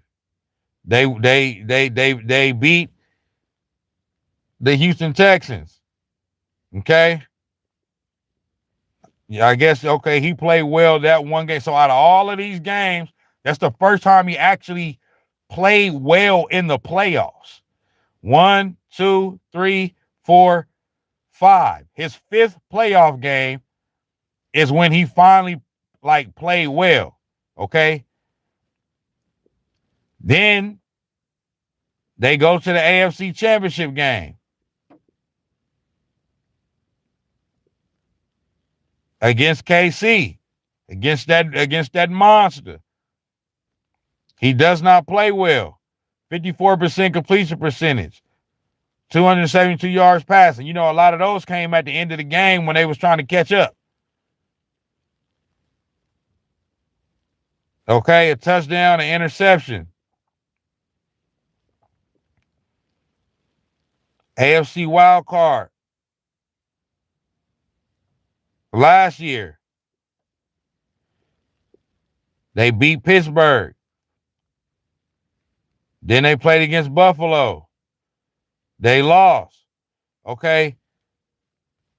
He's 3-5 in the playoffs in his career. Most of the time when he plays, he does not play well. Okay.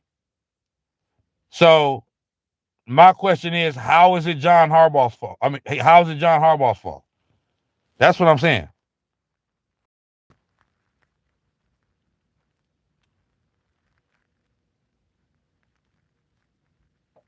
Okay. How? How is that John Harbaugh's fault?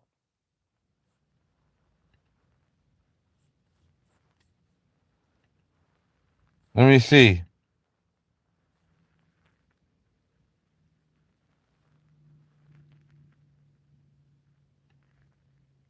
Who is this?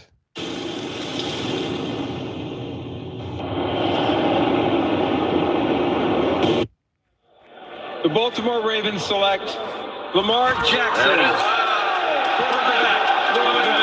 This is the greatest playmaker in the history of football at that position. It's Lamar Jackson. He's the quarterback. We've never seen anything like this. Everything out of me. They're going to get a Super Bowl out of me. You need that. You need that. It hasn't happened yet. These analysts aren't wrong about Lamar Jackson. He is that great in the regular season. In fact, he's historically great. After last season, he made one of... You hear that? He is that great in the regular season. The NFL's all-time shortlists. Only 3 QBs won multiple MVPs before 28 years old. Favre, Mahomes, and Lamar. Now, he might add a third from his 2024 campaign, which would create his own club. The only QB in NFL history with 3 MVPs before 29 years old. Sure, he might lose the award to Josh Allen. He'd be my vote, but Lamar's dominance is undeniable. 2024 was probably better than his 2 MVP seasons. The legs were working per usual with 915 rushing yards and 4 TDs, but it's the arm that stood out. For years, it was fair to critique Lamar for his ability to come up big and beat high-quality teams from the pocket. This evaporated in 2024 after he posted a shocking 41 TDs and just 4 interceptions. Many of these TDs came via very tight windows. It was a massive point of growth that seemingly came at the... This is not Lamar slander, bro. This is facts. Slander is... slander, the definition of slander is somebody saying some things about you that's not true. This is all facts, bro. Perfect time. After a tough home loss versus Philly in Week 13, the Ravens found themselves at 8-5, down 2 games in the division. Their bye was the following week, and whatever Lamar and Harbaugh told the team, it worked. They did a complete 180 to end the season in near perfect fashion. 4 straight dominant wins, 2 of them over playoff teams, and all by at least 17 points. The surge was enough to secure the division, and Lamar was exceptional. He passed for 12 TDs and just 1 interception in that final stretch. He was dynamic, efficient, and prolific, but most importantly, he was nearly mistake-free. This is the key difference between December Lamar and January Lamar. To zoom out in the regular season here, Lamar's record is 70-24. His .745 percentage is good enough for 6th in NFL history, but if we turn to the playoffs, Lamar's a nasty 3-5. That .375 percentage, ugly enough for 4th worst of any QB with at least 7 starts. Only once before in NFL history have we seen one of the greatest regular season QBs be simultaneously one of the all-time tragic playoff QBs. Now, Lamar's struggles are often comes with legends like young Elway, Marino, or Manning. The first two don't really hold up. Elway and Marino both went 4-3 in the first 7 starts and secured a conference title. Only Manning had an equally tragic start to his playoff career. It's a small and sad 2-man group, but at least Manning provides hope, something Lamar desperately needs after his most recent collapse in Buffalo. A disastrous first half came complete with a head-scratching interception in the first quarter and a disgusting fumble in the second. The mistake-free phenom. Do you hear that? A disastrous interception in the first quarter and a head-scratching fumble. So, the reason why I'm saying this is because this goes back to John Harbaugh. How is that John Harbaugh's fault? That's my point. That's all I'm saying. Had once again devolved from his regular season form. No one could possibly argue that those 2 plays were undoubtedly the reason that the Ravens exited the first half down 11. Even Lamar himself took the blame after the game, but that didn't stop the latest excuse from bubbling to the top. And like I've been saying all season, every time we in situations like this, turnovers play a factor. Penalties play a factor. Tonight, the turnovers, we can't have it. You know? And that's why we lost the game, because as you can see, we're moving the ball wonderfully. It's hold on to the ball. I'm sorry for my language. Annoying. I'm tired of Now, nobody's... So, all I'm saying is, I know Lamar want to win, bro. I'm not saying he don't want to win. Obviously, he want to win. You can see right there in what he was saying. He want to win. But the fact of the matter is, for whatever reason, when he gets into the postseason, he does not perform well. You cannot blame that on the coach. The only way you will be able to blame that on the coach is if he had those, like, there's no way what I'm saying is, if you perform a certain way in the regular season, then you consistently get to the, like, if you hear what they saying, hear what bruh's saying in this, bro, he has a 74% winning percentage in the regular season across his career, okay? But then when he gets to the playoffs, then he got a losing record. So it's not transitioning, bro. You know what I'm saying? So that's my only point with that. You know what I'm saying? But we gonna find out. You know what I'm saying? We might find out in this year if they end up bouncing back, you know what I'm saying, and squeaking in the playoffs. If not this year, we gonna find out at some point next year or the year after that. You know what I mean? He gonna be in his prime for a while. You know what I'm saying? So we gonna find out. But all right, y'all want to go to the next game? Let's go to the next game then. Bam. This another game I didn't watch, right? I ain't even know that they played. Cowboys Panthers. Okay. The Panthers beat the Cowboys 30-27. Let me look at the stats here. I didn't even know, you know what I mean? I ain't even hear nothing about the Cowboys. I thought they was gonna bye. You feel me? Dak 25-34. Dak playing well. 25-34, 261, 73% completion percentage. You know what I'm saying? 3 touchdowns. Dak done his thing. No interceptions. You feel me? It's that Dallas defense, bro. That Dallas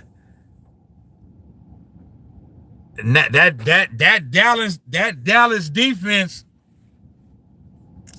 can't stop a nosebleed. You know what I'm saying? Bam, Panthers. Let me see what the Panthers doing.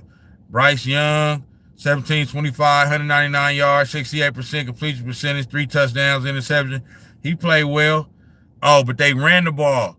So Dowdle, 30 attempts. Dowdle ran all over them fools.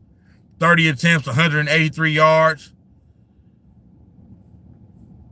So that's what it is. They couldn't stop the run. You know what I'm saying? But I mean, Dallas going Dallas. You know what I mean? Cowboys is going Cowboy. You understand me? And Dowdle, they said Dowdle, or I don't know who it was. It was either Dowdle or Rob Covey said Bryce Young looked pretty good. They have a good running back. Is Dowdle the one? Somebody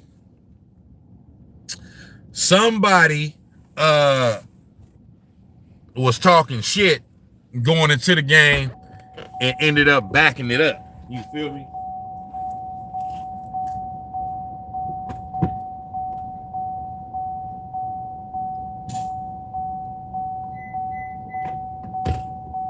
Somebody, I think it was the running back Dowdle, you know what I'm saying, was talking shit and then came back, man, and backed it up, man. You know what I mean? Saying they gonna have to, the Cowboys gonna have to see me. Yeah. He said, wear your seatbelt. Yeah. He said, hey, y'all gonna have to see me, big dog. And then came up in there, and I'm talking about straight bitch slapped him. You feel me? So, but you know, yeah, the Cowboys, man, I don't know. I mean, Dak playing well this year, but overall, the team, they gon' the way they going right now, they may not make the playoffs, bro. You know what I'm saying? Because the team is just not good. They 2-3-1. They 2-3-1, 2 wins, 3 losses, and a tie. You feel me? The Panthers is now 3-3. But yeah, the Cowboys, they can't get no type of momentum. You know what I'm saying? And y'all know I'm happy about that. Yeah, you know what I mean? That's all we love. Yeah. The Commanders next. The Commanders next. You know what I'm saying? Commanders doing their thing. So, all right, but that was, hey, that's basically it on that. You feel me? Let me see. Next we got the Colts and the Cardinals. Okay. Cardinals started out good 2-0, but since then they've been just taking heartbreaking losses, bro. I think they done lost 4 in a row now, and 2 or 3 of them in a row was by a last minute go ahead field goal, a walk off field goal. Colts is 5-1, bro. 31-27. I heard Doggy on First Take this morning talking about, oh, you know, the Colts, you know, who have they beaten and this and that and blah, blah, blah.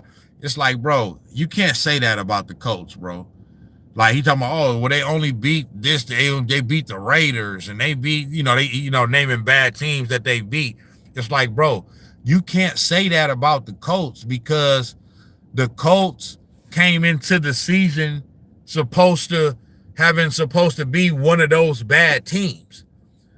Like you only supposed to say that about a team that is perceived to be like a Super Bowl contender. You know what I'm saying?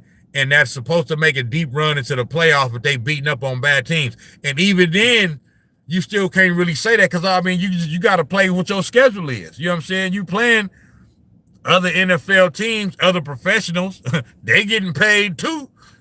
You feel me? But so I disagreed with that when I heard that, because I'm like, bro, like, come on now. Nobody expected the Colts to be doing what they doing. You can't say that about the Colts.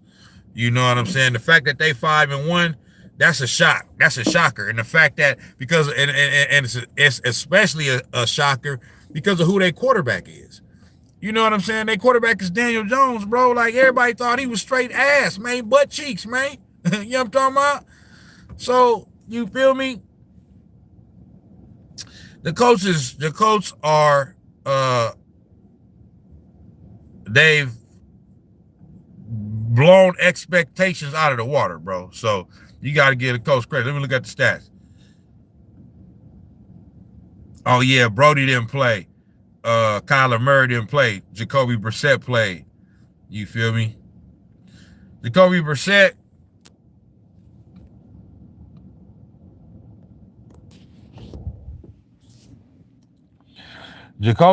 didn't play bad, except for, you know what I mean?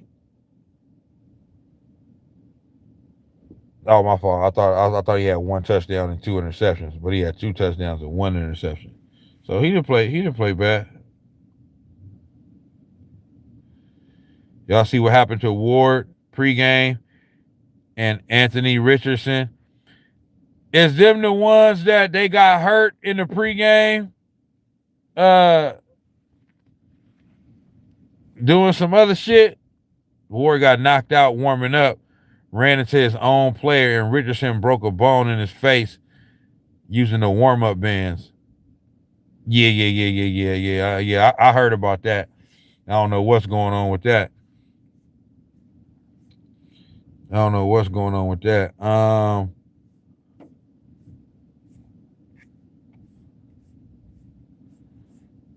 Let me see. Stats. Colts. Daniel Jones. 22 of 30, 212, 73% complete percentage, 2 touchdowns, an interception.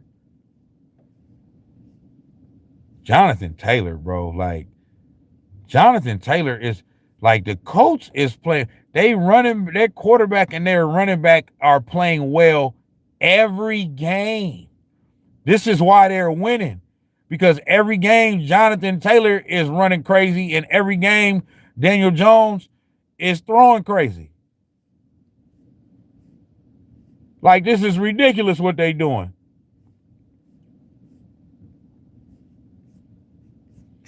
So, yeah, Jonathan Taylor balling. And Daniel Jones is balling, too. That's why they winning. You feel me? But, you know, that's it on that. Colts, Cardinals, Colts won. I didn't watch the game. A lot of these games, I'm gonna just skim through kind of fast because I ain't seen none of these shits.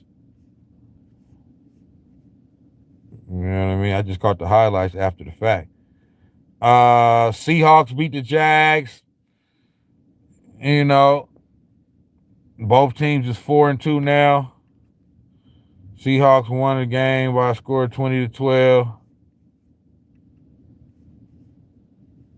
Sam Darnold, I mean, damn. For only 16 completions, he threw for a lot of yards for only 16 completions.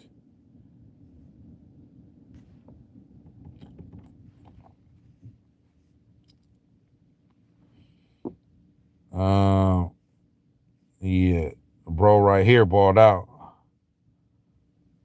Smith in Jigba, 8 for 162 in the tutty. Come on, man.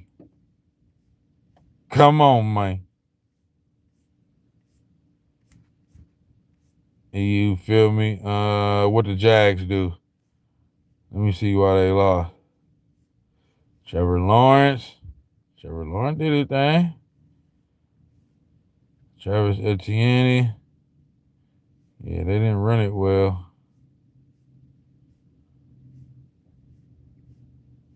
Yeah. I mean,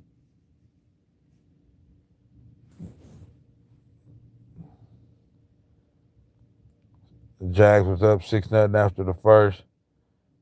Then it was 13-6.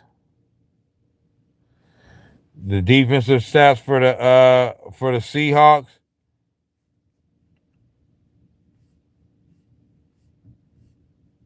You know, I'll be going straight to the offense.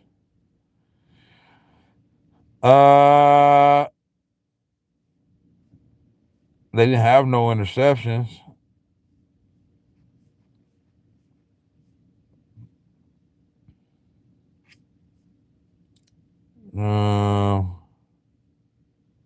They did sack. Okay, they had a lot of sacks. They had a lot of sacks. So that's probably what it was. They got after the quarterback. Yeah. 1 sack, 2 more, that's 3. 2 more, that's 5. And 2 more in total, a sack and a half. And so that's 7. Man, they sacked this man 7 times, bro. They sacked this man 7 times. That's why they lost. The defense got after the quarterback. You feel me? So I'm glad you said that. That's why they only had 12 points. Because the defense got after the quarterback. Yeah, they was on his ass, man. Who next? Chargers, Dolphins. They was on Tua. They talking about Tua got him in that bitch ratting. You know what I'm saying? Talking about niggas ain't showing up to the player meeting on time. You feel me? They said, man, Tua, shut your little black ass up, nigga. Your ass ain't playing well enough to be calling niggas out and all that. And then they talking about, hey, man. I said this at the beginning of the season, bro. Oh boy, what's his name? Mike McDaniels. Man, now y'all want to talk about firing somebody. Man, his ass out of there, man. His ass is up out of there. You feel me? This man don't got no control of the team, no leadership. He being in the press conference like, and I think bro, this man don't know how to talk. This man be stumbling, bumbling over his words. You know what I'm saying? Mike McDaniels, man, I don't know. They might not fire him during the season, but definitely if he don't get fired before the end of the season, oh, this is his last year. His ass is toast. You feel me? His ass toast. They finna get his ass up out of there. Berto say now he's the worst coach in the NFL. He one of them. You know what I mean? And it's crazy because a couple of years ago, it's like they was putting up 70 points on niggas and flying up and down the field. Now, I don't know what the hell going. I mean, it's just ain't no leadership over there. That's what's going on with that. Let me see. I'm gonna try to play it because Mike McDaniels, bro, he had a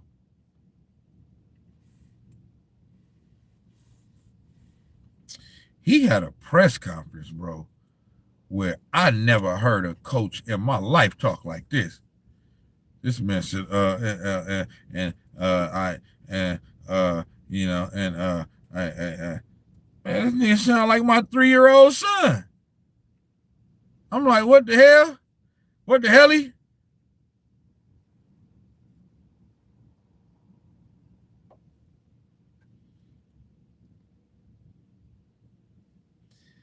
Let me see.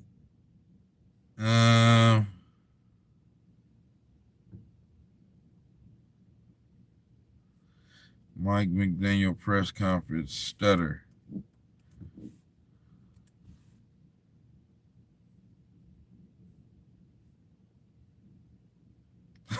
Let me see. He be loaded. Hey, Rod, that boy be loaded. He's as I was, and we talked about the challenge ahead to get ready for the Chargers, and that was kind of the extent of it. He was really frustrated at the just like he's as I was, and bro, do y'all hear this? Man X said my Colts winning the Super Bowl this year. Man, y'all on a little run right now, but hold on, big dog. You understand me? You stepping out there. You sticking your neck out there on that one. Bro, do y'all hear this, man? We talked about the challenge ahead to get ready for the Chargers, and that was kind of the extent of it.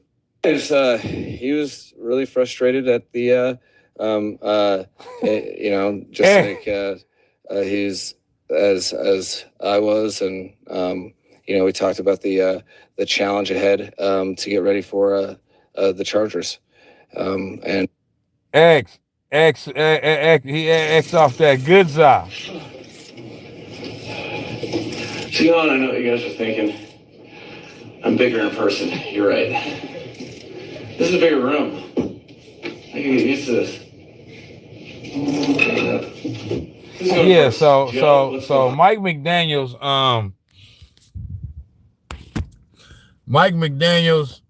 his ass is grass. Okay. He already know that he on his last little leg. You know what I mean? They not even finna. It's bad for him. You know what I mean? He knows this. He knows this for a fact. So, but yeah, Chargers got the win. Let me see. Justin Herbert, 29-38, 264, 2 tutties. It was a good game, though.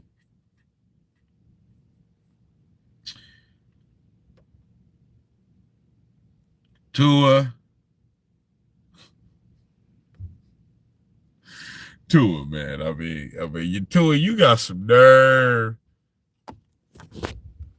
Tua, you got some nerve to be talking about who didn't show up for the on time for the player meeting, and you out here throwing 3 interceptions, fam. Come on now, stop it.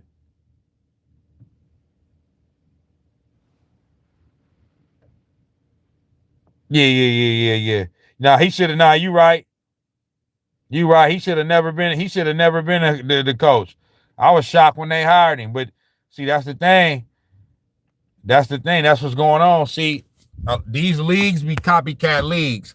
So what happened is when you get coaches like Sean McVay, who's a young coach, when you get the Kyle Shanahan's, like the Sean McVays, the Kyle Shanahan's, they're the cool young head coaches. So now everybody else around the league want to get them a young head coach. The problem is Sean McVay and Kyle Shanahan are actually good. You know what I'm saying? These other niggas is just young, but they ain't good though. You know what I'm saying? So they don't know what the hell they got going on. But all right, what's next?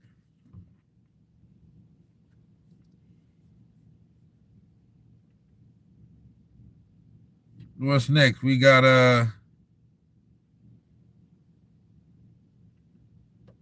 come on, bro.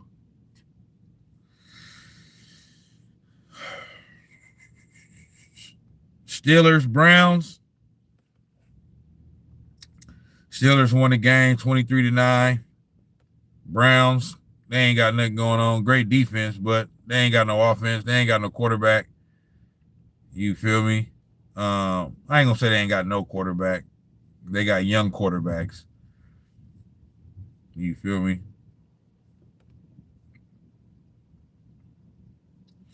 Damn, they letting Gabriel throw it though. You feel me? I'm gonna get to the Niners game. I'm just going down the list of how the NFL got it on the you know what I mean, on the thing. You feel me?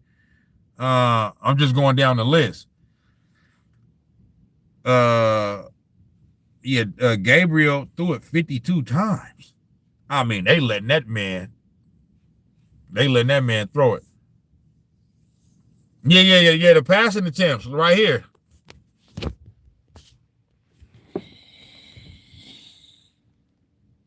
Yeah, Gabriel threw it 52 times, bro. They let that man throw the ball like he Tom Brady. That man got sacked 6 times. He didn't throw no interceptions, but he didn't throw no touchdowns either. You feel me? What was the score? 23-9? Yeah, man, they ain't ready for that. You know what I'm saying? Man, they need to go on throw Shador up in there, fam. Go on throw Shador up in there. Let us see Shador. Everybody want to see Shador, man. Y'all know that nobody want to see no Gabriel. You feel me? Man, on everything. Yep, 52 times, Sizzle. 52 times. But you know, let me see what A-Rod did. A-Rod doing A-Rod things. 21 to 30, 235, 70% completions percentage, 2 touchdowns, no interceptions. Yeah, he doing typical A-Rod things. You feel me? Dead homies. DK Metcalf 495. So this is just a veteran team beating up on a young team that, you know what I mean, don't know how to win. That's all that is. Ain't really nothing much else to talk about with that one. Steelers did what they had to do. Come on, man, go back, bro. So yeah, I'm just going down the line. You know what I'm saying? As you see. So the next game is Patriots Saints. Hey man, the Patriots got action. New England got action, big dog. New England has action. This boy right here, Drake May.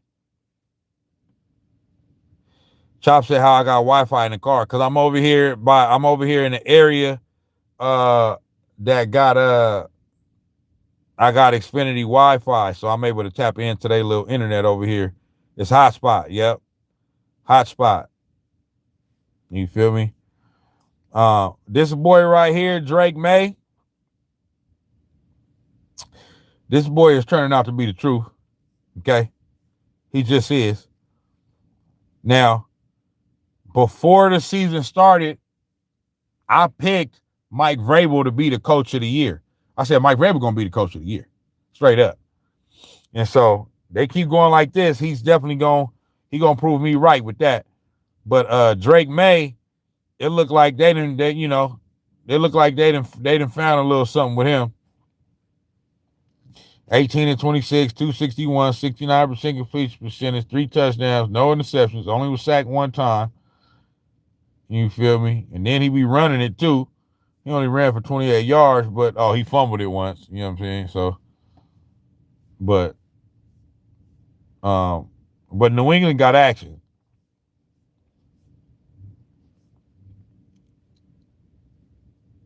Most definitely.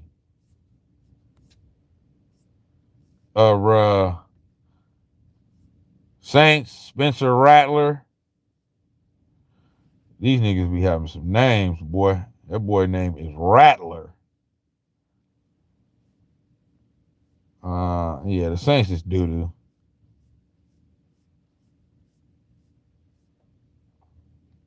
Saints is doo-doo.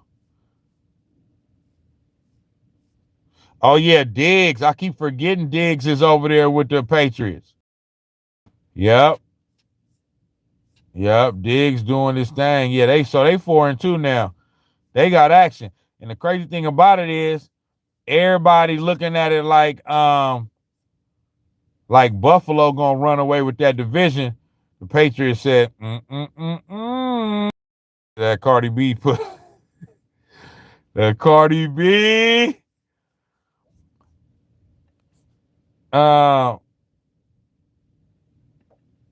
Yeah, the Patriots say, y'all ain't finna run away with nothing. What's next?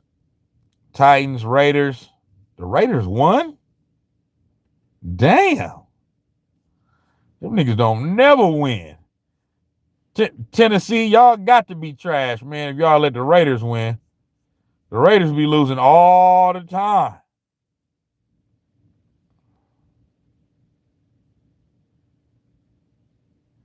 Boy said, do me a favor, though. Google Cardi B areolas. What's that? Cam Ward.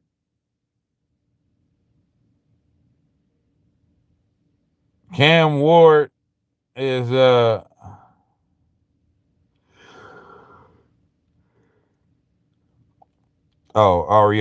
Oh, okay. That nigga said her titties. Nah, I ain't finna do that, fam. Yeah, I'm saying. I care not to look at that woman like that. You understand me? I would, you know what I'm saying, but I can't do that for certain reasons. I can't do that. He said you used to be a real nigga. Yeah, nah, for certain reasons I can't do that. That's gonna get me off track, big dog.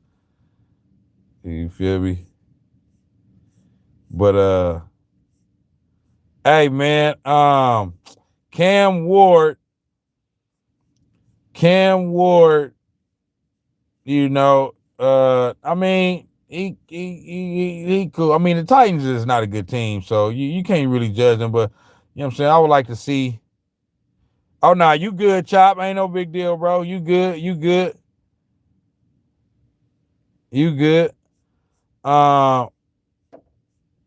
Cam, I mean, the Titans is trash, so so you can't really judge him like that, you know what I mean? But I mean, he a young player anyway, so you know what I'm saying? You gotta give him a little time to grow. You know, obviously they young, so you feel me? Hey man, tell the Raiders I got first and third for Crosby. Chop said Cam be making some throws though. Yeah, I ain't gonna judge Cam like that because he a rookie. You know what I mean? He's so young. Like I ain't finna judge him like that. You know what I'm saying? And I know he got talent. You know what I mean? His numbers don't look bad. You know what I mean? But he young, so you know what I mean? It is what it is. The Raiders got a veteran quarterback, so you know what I mean? They you know, they know how to they knew how to get the job done, at least against the Titans. They got Geno Smith, so you know, he ain't all that, but you know what I mean, he at least know how to. He a veteran, so you know what I mean. He know how to figure it out. Chop said as long as he don't get a coach, as long as he don't get a coach like Harbaugh, he should develop fine. He will. They had a good coach, man. They got him up out of there, though. They have Mike Vrabel. But it was time to move on, I guess. Next, Bucks Niners. Man, this was a good game. This is really the only game I watched. Baker Mayfield, bro. I mean, this game, bro, was close all the way up until, like, bro, if they don't let Mac Jones, if they don't let Baker Mayfield convert that 3rd and 14, bro, it's a possibility that this game could have, because at that point of the game, it was 20-19. It was 20-19 Bucks. You feel me? Nigga said, man, yeah. Hey. You know what I'm saying? Yeah, that 3rd and 14 run was crazy. Bro, it was 20-19. It was 3rd and 14. Not only that, they had him sacked on that play. They had him dead to right. You feel me? And they let this man wiggle up out of here, wiggle up out of there. Then he broke a tackle. Then he broke another tackle. You know what I mean? And stretched for the first down. I said, man, this nigga right here, bro. Y'all done let this fool. Y'all done just gave Baker Mayfield a highlight for his MVP reel. You know what I'm saying? And then they went down there, and then like 2 plays later, he threw the bomb to I don't know whoever he threw it to, but it ended up being 27-19, and that was basically the end of the game. You know what I'm saying? Mac Jones, he actually did play well. It was just those 2 interceptions, bro. You know what I'm saying? It was just those 2 interceptions. And then he did get sacked 6 times. Goodness gracious. You feel me? Damn, Kendrick Bourne balled out again. 5 for 142. Goodness gracious. And then, oh man, the Fred Warner. So, man, Fred Warner, with the season-ending ankle, dislocated ankle, fractured ankle, so he done. My thing is like this, though, with the Niners and with that, right? I know y'all gonna be, oh, you just saying that because you a Niners fan. Listen, bro. Because it's been all doom and gloom on Bay Area Sports Talk Radio with the this and that. It's like, bro, hold on. We still first place in our division. We still tied for first place in our division. We 4-2. And we do got reinforcements coming back. Now, we got 2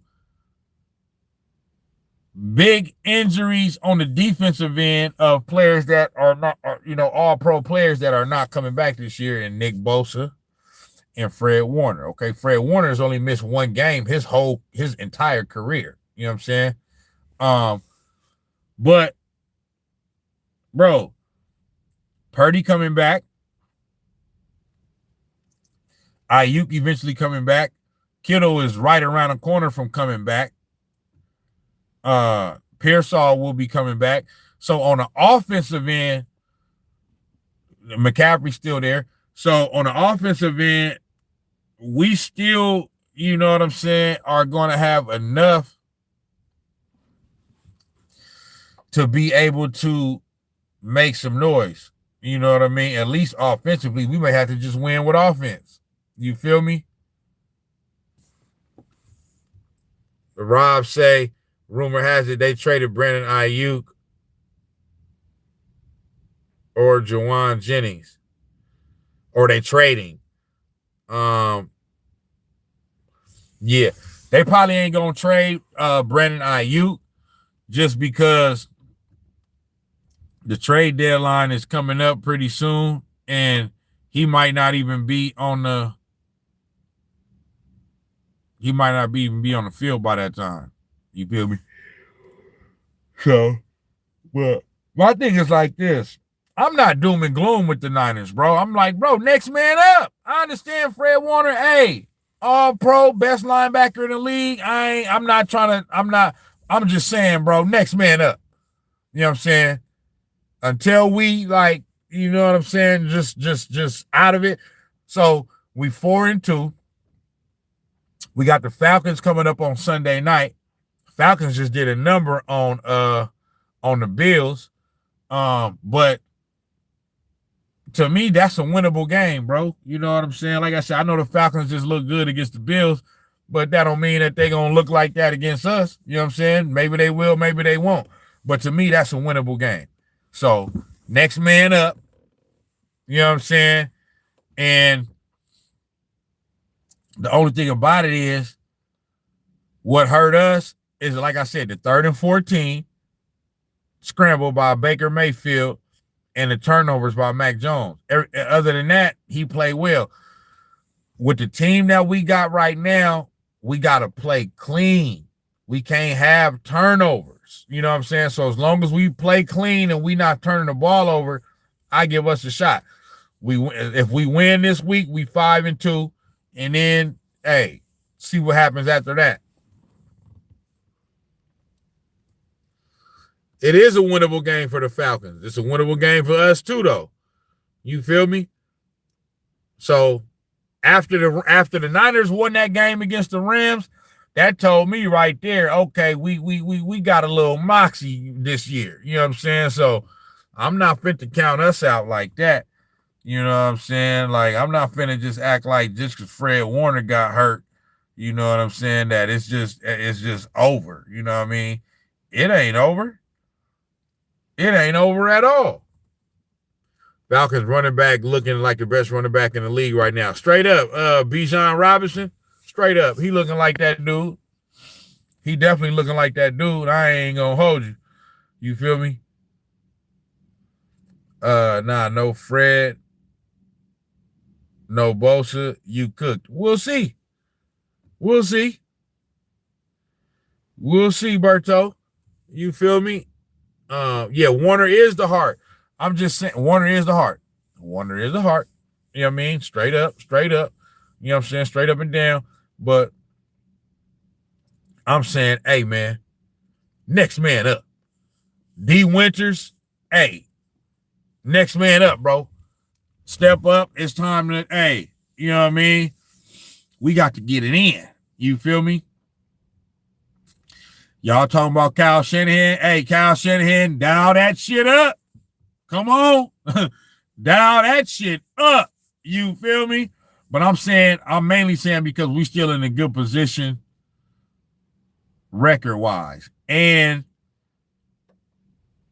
or with our record being 4-2. And our schedule is not like world beaters. I understand it's any given Sunday. You understand me? Ain't no wins guaranteed. But definitely once we get some of our playmakers back on offense, bro, you know what I'm saying? We should still be able to, you know, I think the Niners are still going to win 10 games this year. That's just me. You know what I'm saying? That's just me. I think we're going to win at least, I think we're going to win 10 games this year. Go 10-7, make a wild card spot, and then just see what happens. You know what I'm saying? Chop said he really damn near the best linebacker in the league. No, he is.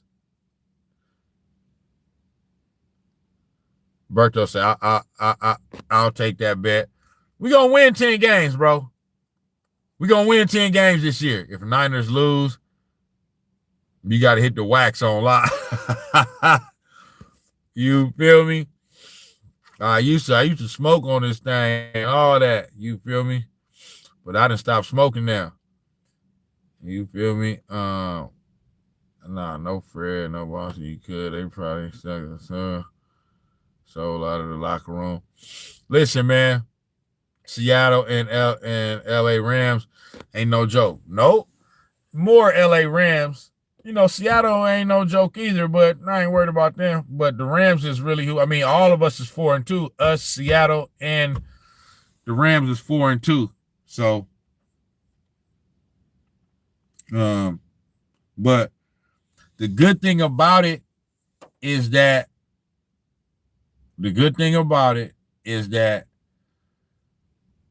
we probably got the best backup quarterback in the league. Okay? He made some mistakes last week. If he can clean that up, not have the mistakes, not have the turnovers, we'll have a chance, bro. I guarantee you we'll have a chance. I guarantee that. You feel me? But we can't have the turnovers. And like I said, the good thing is that we do have Mac Jones, who's a competent backup quarterback, and we can still win with him. Let me check. Let me look at Baker Mayfield. Yeah, Baker out here balling, man. Chop said y'all got the best offensive play caller in the league. Yep, between him and Andy Reid. But yeah, I'll get a nod to I'll give the nod to Kyle Shanahan, most definitely. Baker, 17 of 23, 256, 73% completion percentage, 2 touchdowns, no interceptions. That's the thing with Baker. He ain't turning the ball over. He ain't turning the ball over at all. and he's spreading it around. Like nobody had like no big game. They all just contributed. You feel me? So, but yeah, I knew that game was gonna be tough. Either way, we still had a chance to win it, but they end up pulling away. So it is what it is. But I think the Niners is gonna win this week. That's just me. I think we gonna win this week. You know what I'm saying? I got the Niners over the Falcons. Sunday night at Levi, so it's gonna be yanking out here. You feel me? In that yay thing.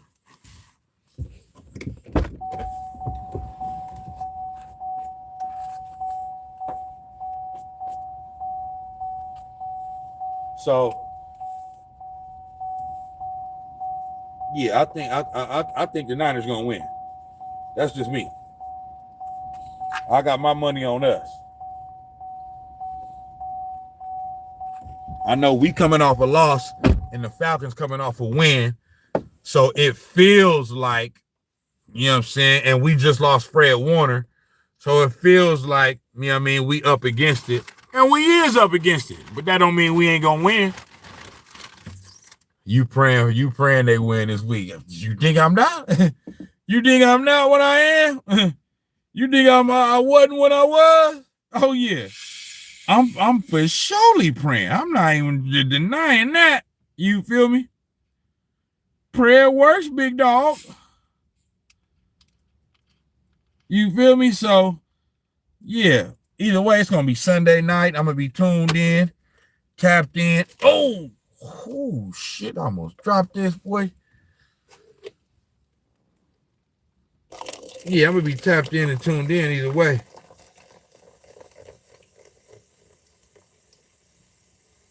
Sunday night, for sure, for sure. We gonna most definitely do the damn thing. Chop said that's why you that's why you went to church. Hey, come on now. Come on now. Come on, sweet Jesus. Let us get this win. We got to get this win, man. So I can come back up on here, man, and talk my ish, man. You feel me? All right, who we got next?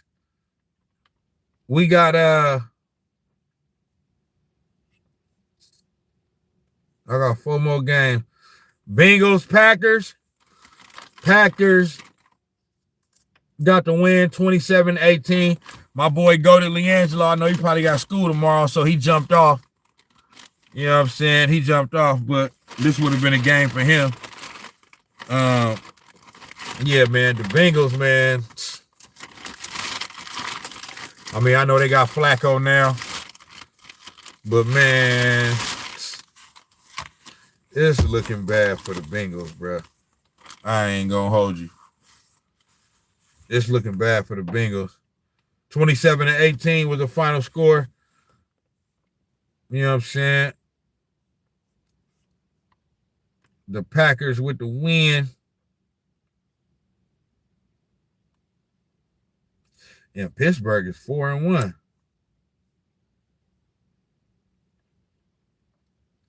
That Mike Tomlin boy. Oh man, hey, Chop, put a fork in him. Stick a fork in them. You understand me? They done. You know what I'm saying? They done, man. I don't even much want to hear it. They done.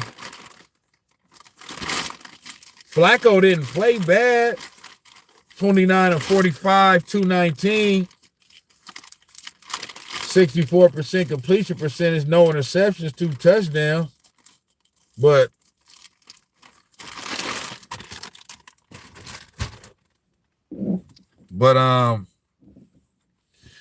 yeah, man, they just Yeah. They ain't got Joe Burrow, man. He, like I said, man, that man is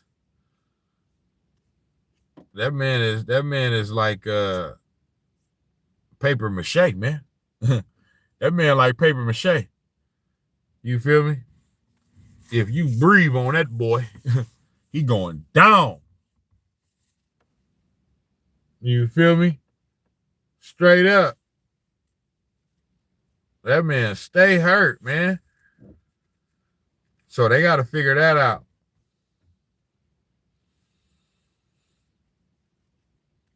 Let me see the Packers stats.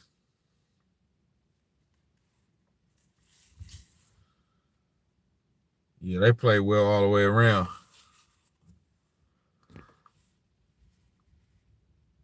Who played tonight? Oh, it's Pittsburgh, Cincinnati, huh? Yep. Since he been asked since losing the Super Bowl. Yeah, man. They you see what Tomlin said about the Browns GM? Nah, I didn't see that. I didn't see that at all.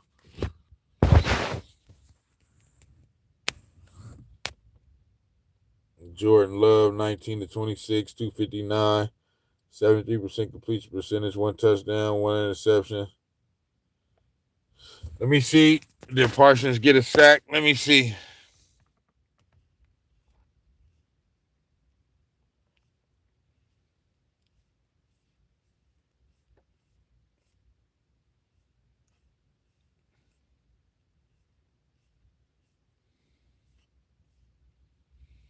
Nope. And nope, he got 3 tackles, but no sack. And look, that's all I was saying about Micah Parsons, man. Because I did a little episode before the season started about Micah Parsons, man. My thing is like this, bro. When I be talking about these players and this money, get your money, man. I ain't mad at nobody getting their money. Get your money. Hey, you deserve whatever a team agrees to pay you. So I ain't mad at nobody getting their money. I just didn't think that man was worth all that. Because I'm like, bro, Micah Parsons, he's a great defensive player. He's an all-pro. I'm not trying to take that away from him. But is he just like a game changer like that? You feel me? And they want to say, oh, well, he ain't getting sacked because he ain't getting sacks like that because they game planning against him.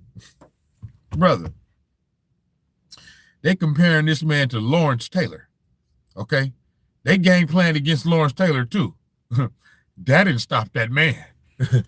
Yeah, that man pushed right through that game plan and got right to that quarterback. Showing up.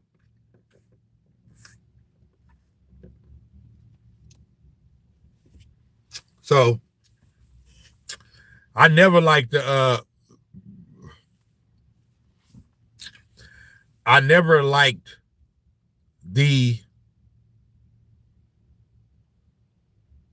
Lawrence Taylor comparisons. Never. I'm like, bro, this dude ain't Lawrence Taylor. And all I'm saying is Micah Parsons just got like what?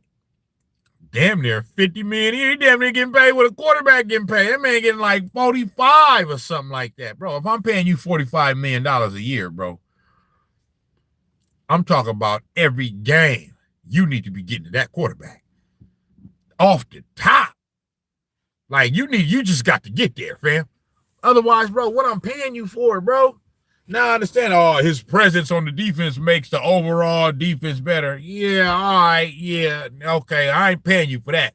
I'm paying you for you to get the quarterback. You understand me? Dakota Chavis said Parsons wreaks havoc for sure. Man, I don't need you to wreak havoc. I need you to get the quarterback on the ground. That's all I'm saying. I don't care about wreaking havoc. You feel me? Sizzle say, wasn't it Skip Bayless who made that comparison initially? I think he might have been one of the first ones. Whoever made it though. I wasn't never feeling it, bro. They gotta stop doing that. They gotta stop doing that, bro. Do they understand who Lawrence Taylor is? Who he was? Come on, man. This man was off all type of drugs, man. This man was sniffing coke, off pills, smoking crack, smoking weed. He was drunk out there, all that. And he was still getting to the quarterback. You feel me? Like, you know what I mean? Lawrence Taylor was out there off every drug imaginable. You know what I mean? Just got through, hey, he was in an orgy the previous night. You understand me? So, and he still had energy to, you know what I mean? Yeah. Lawrence Taylor was like that. You know what I'm saying? So, nah, bruh. Like, you know what I'm saying? He ain't no Lawrence Taylor. But he is a great player, you know what I mean? But he's a great pass rusher. Even with Dallas, he was never a great run stopper. Like they talking about, oh, Dallas, yeah, you know, they can't stop a nosebleed and this and that. And it's because Micah Parsons was never a good run stopper. He's always a player that he's a good pass rusher, but not run stopper. They always just run right past this little black ass. You feel me? Berto say that was like steroids back then. Straight up. They used to hide it in their thigh pads. You know what I'm saying? And during halftime, shit, damn near during the timeout. You know what I mean? They was taking hits of that during the timeout. Like, you know what I mean? It wasn't no thing. So, yeah, like, you know, Michael Parsons, like I said, more power to him. You deserve whatever they pay you, but come on, man. You ain't better than Myles Garrett. Man, hey, sound like a Michael Irvin part. Hey, Michael Irvin, he was another one. Hey, them boys was back in the day getting it in. All type of prostitutes and strippers and cocaine and yeah. They was really living that life, man. Straight up.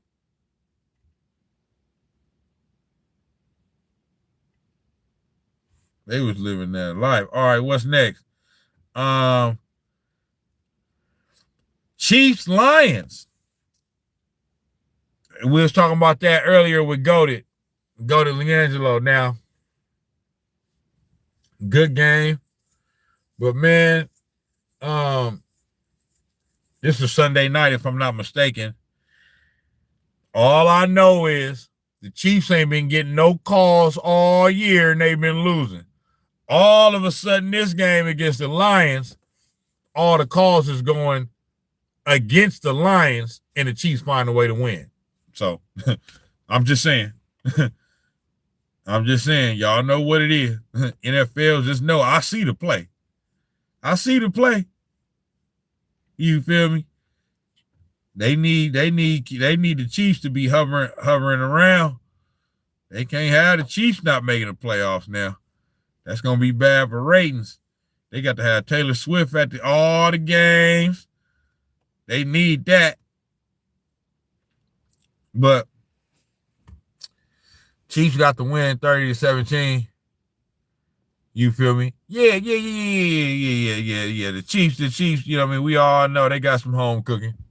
They got some home cooking, you know what I mean? NFL went on ahead and slid the refs a little something under the table. You understand me? And they got some home cooking for sure, though. You feel me? And they went on ahead and took that and ran with that. You feel me? And bro, after the game, wasn't trying to shake Patrick Mahomes' shaking your hand, boy. I ain't shaking your hand. You know what I'm saying? It ain't good like that. You know what I'm saying? I don't care who you are. I'm Patrick Mahomes. I don't care who you is. I ain't shaking your hand. Matter of fact, not only am I not shaking your hand, you feel me? I'm finna go right over here to this boy over here, you know what I'm saying, and put my fist right in his face off the top. You feel me? Daniel Berry, Sports Highlights. What's going on with you, big dog? You catching me at the end. You feel me? I'm at the end. I'm finna end this, but yeah, it was a good game, you know. That'll be a good Super Bowl matchup. Chiefs-Lions, for sure. That'll be a good Super Bowl matchup. But then, you know, because they got a little feisty and testy at the end, That's the only way they're gonna see each other again. I would love to see. I wouldn't mind seeing that in the Super Bowl. Obviously, I want my team to be there, but you know, it's a long shot for us right now with all the injuries.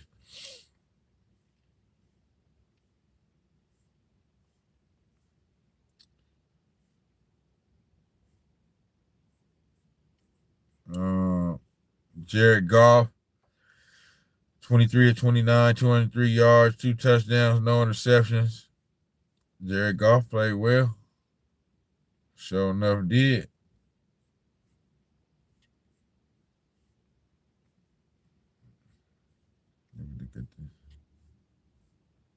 Let me look at the Chiefs stats. My homeboy, 22 of 30, 257, 73% completion percentage, 3 touchdowns, no interceptions. Mahomes doing Mahomes things with the help of the refs. We know. We see it. We know what it is. Detroit cool, but KC, hell nah. No, we need something different. Yeah, I ain't mad at that. I ain't mad at that at all. I'm not saying I want KC to be there. I'm just saying if that ended up being the Super Bowl matchup, I wouldn't be mad at that. But I'm with you all the way, Berto. I'm tired of Chiefs, man. We need somebody else up in there, man.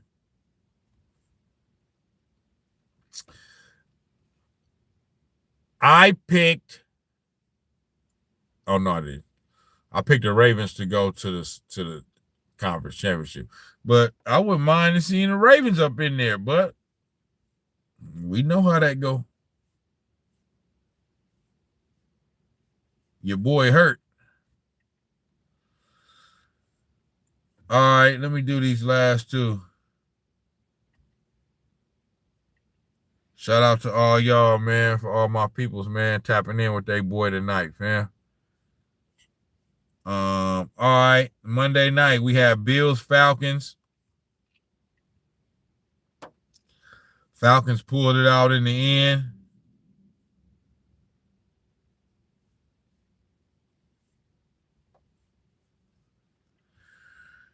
Falcons pulled it out in the end, man.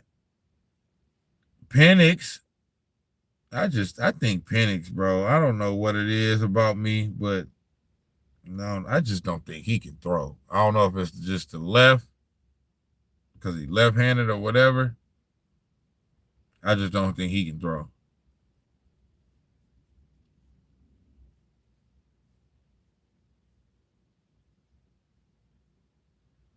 Bijan Robinson, 19 carries, 170 yards. Yeah, like Rob said, he looked like he looked like the best running back in the league right now.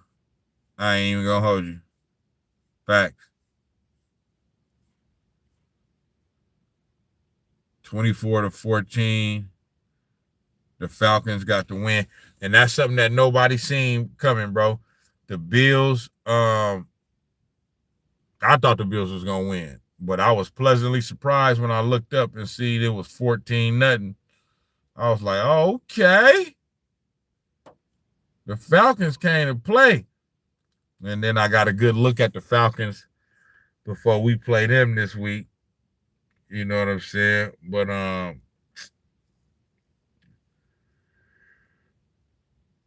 man. But Michael Penix, he did his thing. I just don't think he can throw. You know what I'm saying? I'm sorry. He got that kind of like Tim Tebow kind of like release. You feel me?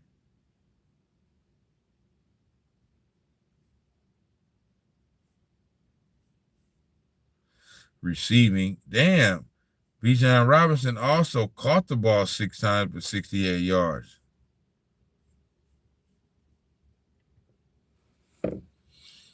So Bijan Robinson is balling out.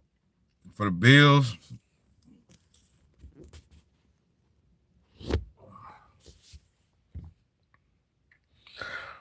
Berto said, I'm a Ravens fan, nigga. I seen it coming.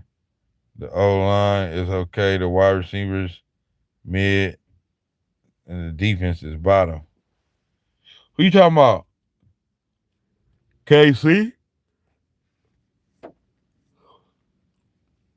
Josh Allen, 15 to 26, 180, 2 touchdowns, 2 interceptions, 17 carries, 87 yards.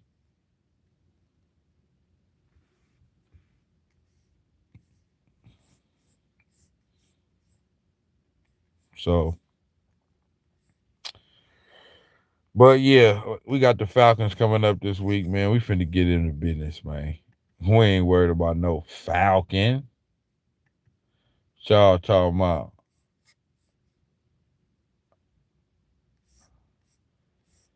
Last game. And the Bills, let me see. In the Bills in a little trouble.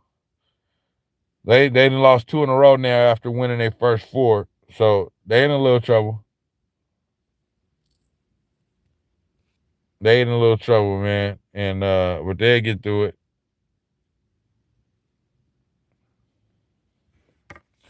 All right, then we had Commanders, Bears. Great game. Bears came out with the win, 25-24.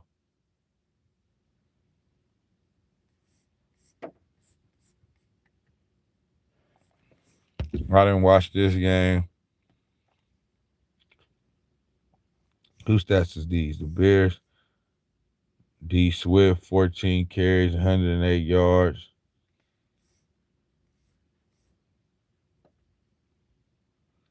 Caleb Williams played well.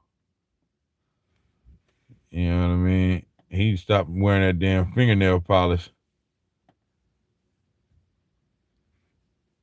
But Caleb Williams played well, 17-29, 252 yards, 58% completion percentage, 1 touchdown, 0 interceptions. Commanders.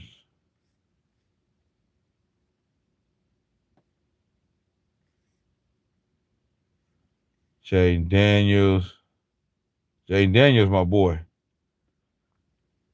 19-26, 211.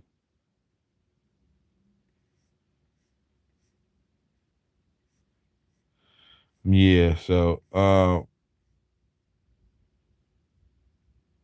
let me see. It was 6-0 Bears after 1. Then it was 13-7 Bears. It was 14-13.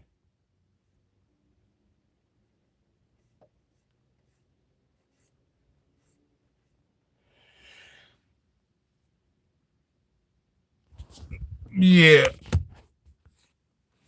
Swift played well. Yes, he did. Bears Swift ran for like 126. Yes, sir. Because, man, when I was watching that game on Monday night, it felt like the Commanders, I wanted to say the Redskins, it felt like the Commanders was in control. And then before I know it, I looked up and the Bears had won the game. And I'm like, oh, okay, that's good for Caleb. You know what I mean? Because they started to be on him like, bro, come on now. You know what I'm saying? Show us something. But that's basically it. That's it for the recap, man. I gotta hit this sack, man, to at least get a couple little hours in before I gotta get up in the morning. But you know, the Commanders fumbled at the end of the game, though. Okay, I missed that. I missed that part. I missed the details of that game. But let me hold on before I end it. Let me look at week 7. Let me see what the schedule is. Who play who?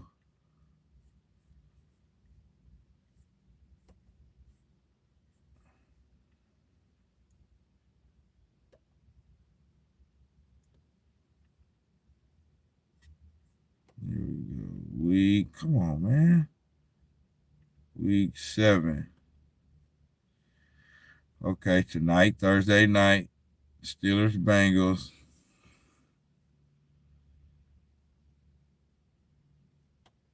Lions. I mean, not Lions. Rams, Jags. I thought the Rams and the Jags already played each other. I know I'm tripping on that.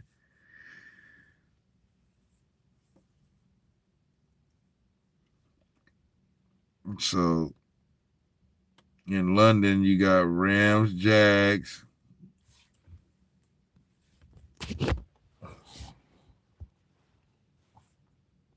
To schedule this week. You got Rams, Jags, Saints, Bears, Browns, Dolphins, Chiefs, Raiders,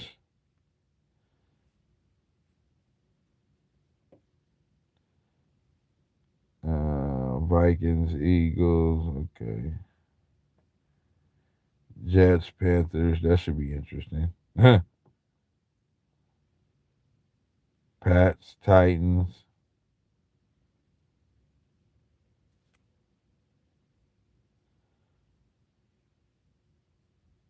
Giants, Broncos, Colts, Chargers. That's going to be a good one. Colts, Chargers. Hold on, bro. Didn't the Giants just play the Broncos? I'm tweaking. Sunday night. There we go. Big gang shit, man. Gang. Niners, Falcons, man. Cowboys, Commanders.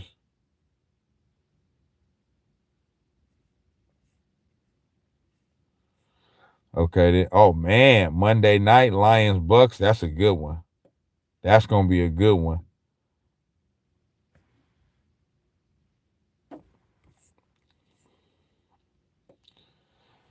Berto say Jets get their first dub.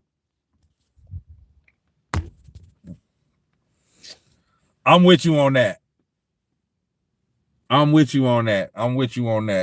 predict that too. You know what I'm saying? If they don't, 0-7, they might get Brody up out of there. You feel me?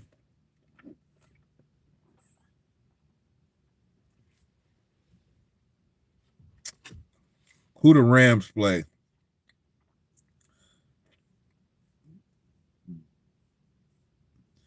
The Rams play the Jags. I need the Jags to beat the Rams, even though I don't see it happening, but I need the Jags to beat the Rams. What about the Seahawks? Oh, that's Monday night, Texans, Seahawks. I need the Texans to win that. Arizona, Green Bay, Arizona. So, but yeah, man. Shout out to all y'all, bro. Shout out to everybody in the chat, bro. Berto. You feel me? Tapping in. Sizzle. James Cash.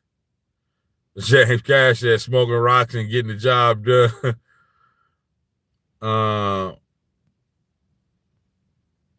Chop was up in this thing. My boy Rob up in this thing. Goated was up in this thing earlier. Everybody that was up in this thing, salute to y'all, man. Sizzle was up in this thing. But yeah, we gonna revisit that Lamar Jackson situation, man. You know what I mean? I'm rooting for my guy. I want him to do well. You know what I'm saying? I'm just saying, like I said, my thing is just with the coaching and all that. But like I said, y'all want him up out of there? Y'all want him up out of there. I ain't finna, you understand me? I ain't even tripping like that. Do what y'all do. Whoop-de-doo. But, yeah, I'm gonna holla at y'all, though, bro. Shout out for all y'all, man. One love, man, for tapping in. We're going to get back at it on the next one. We got NBA season start next week. So I'm finna be tapped in with that.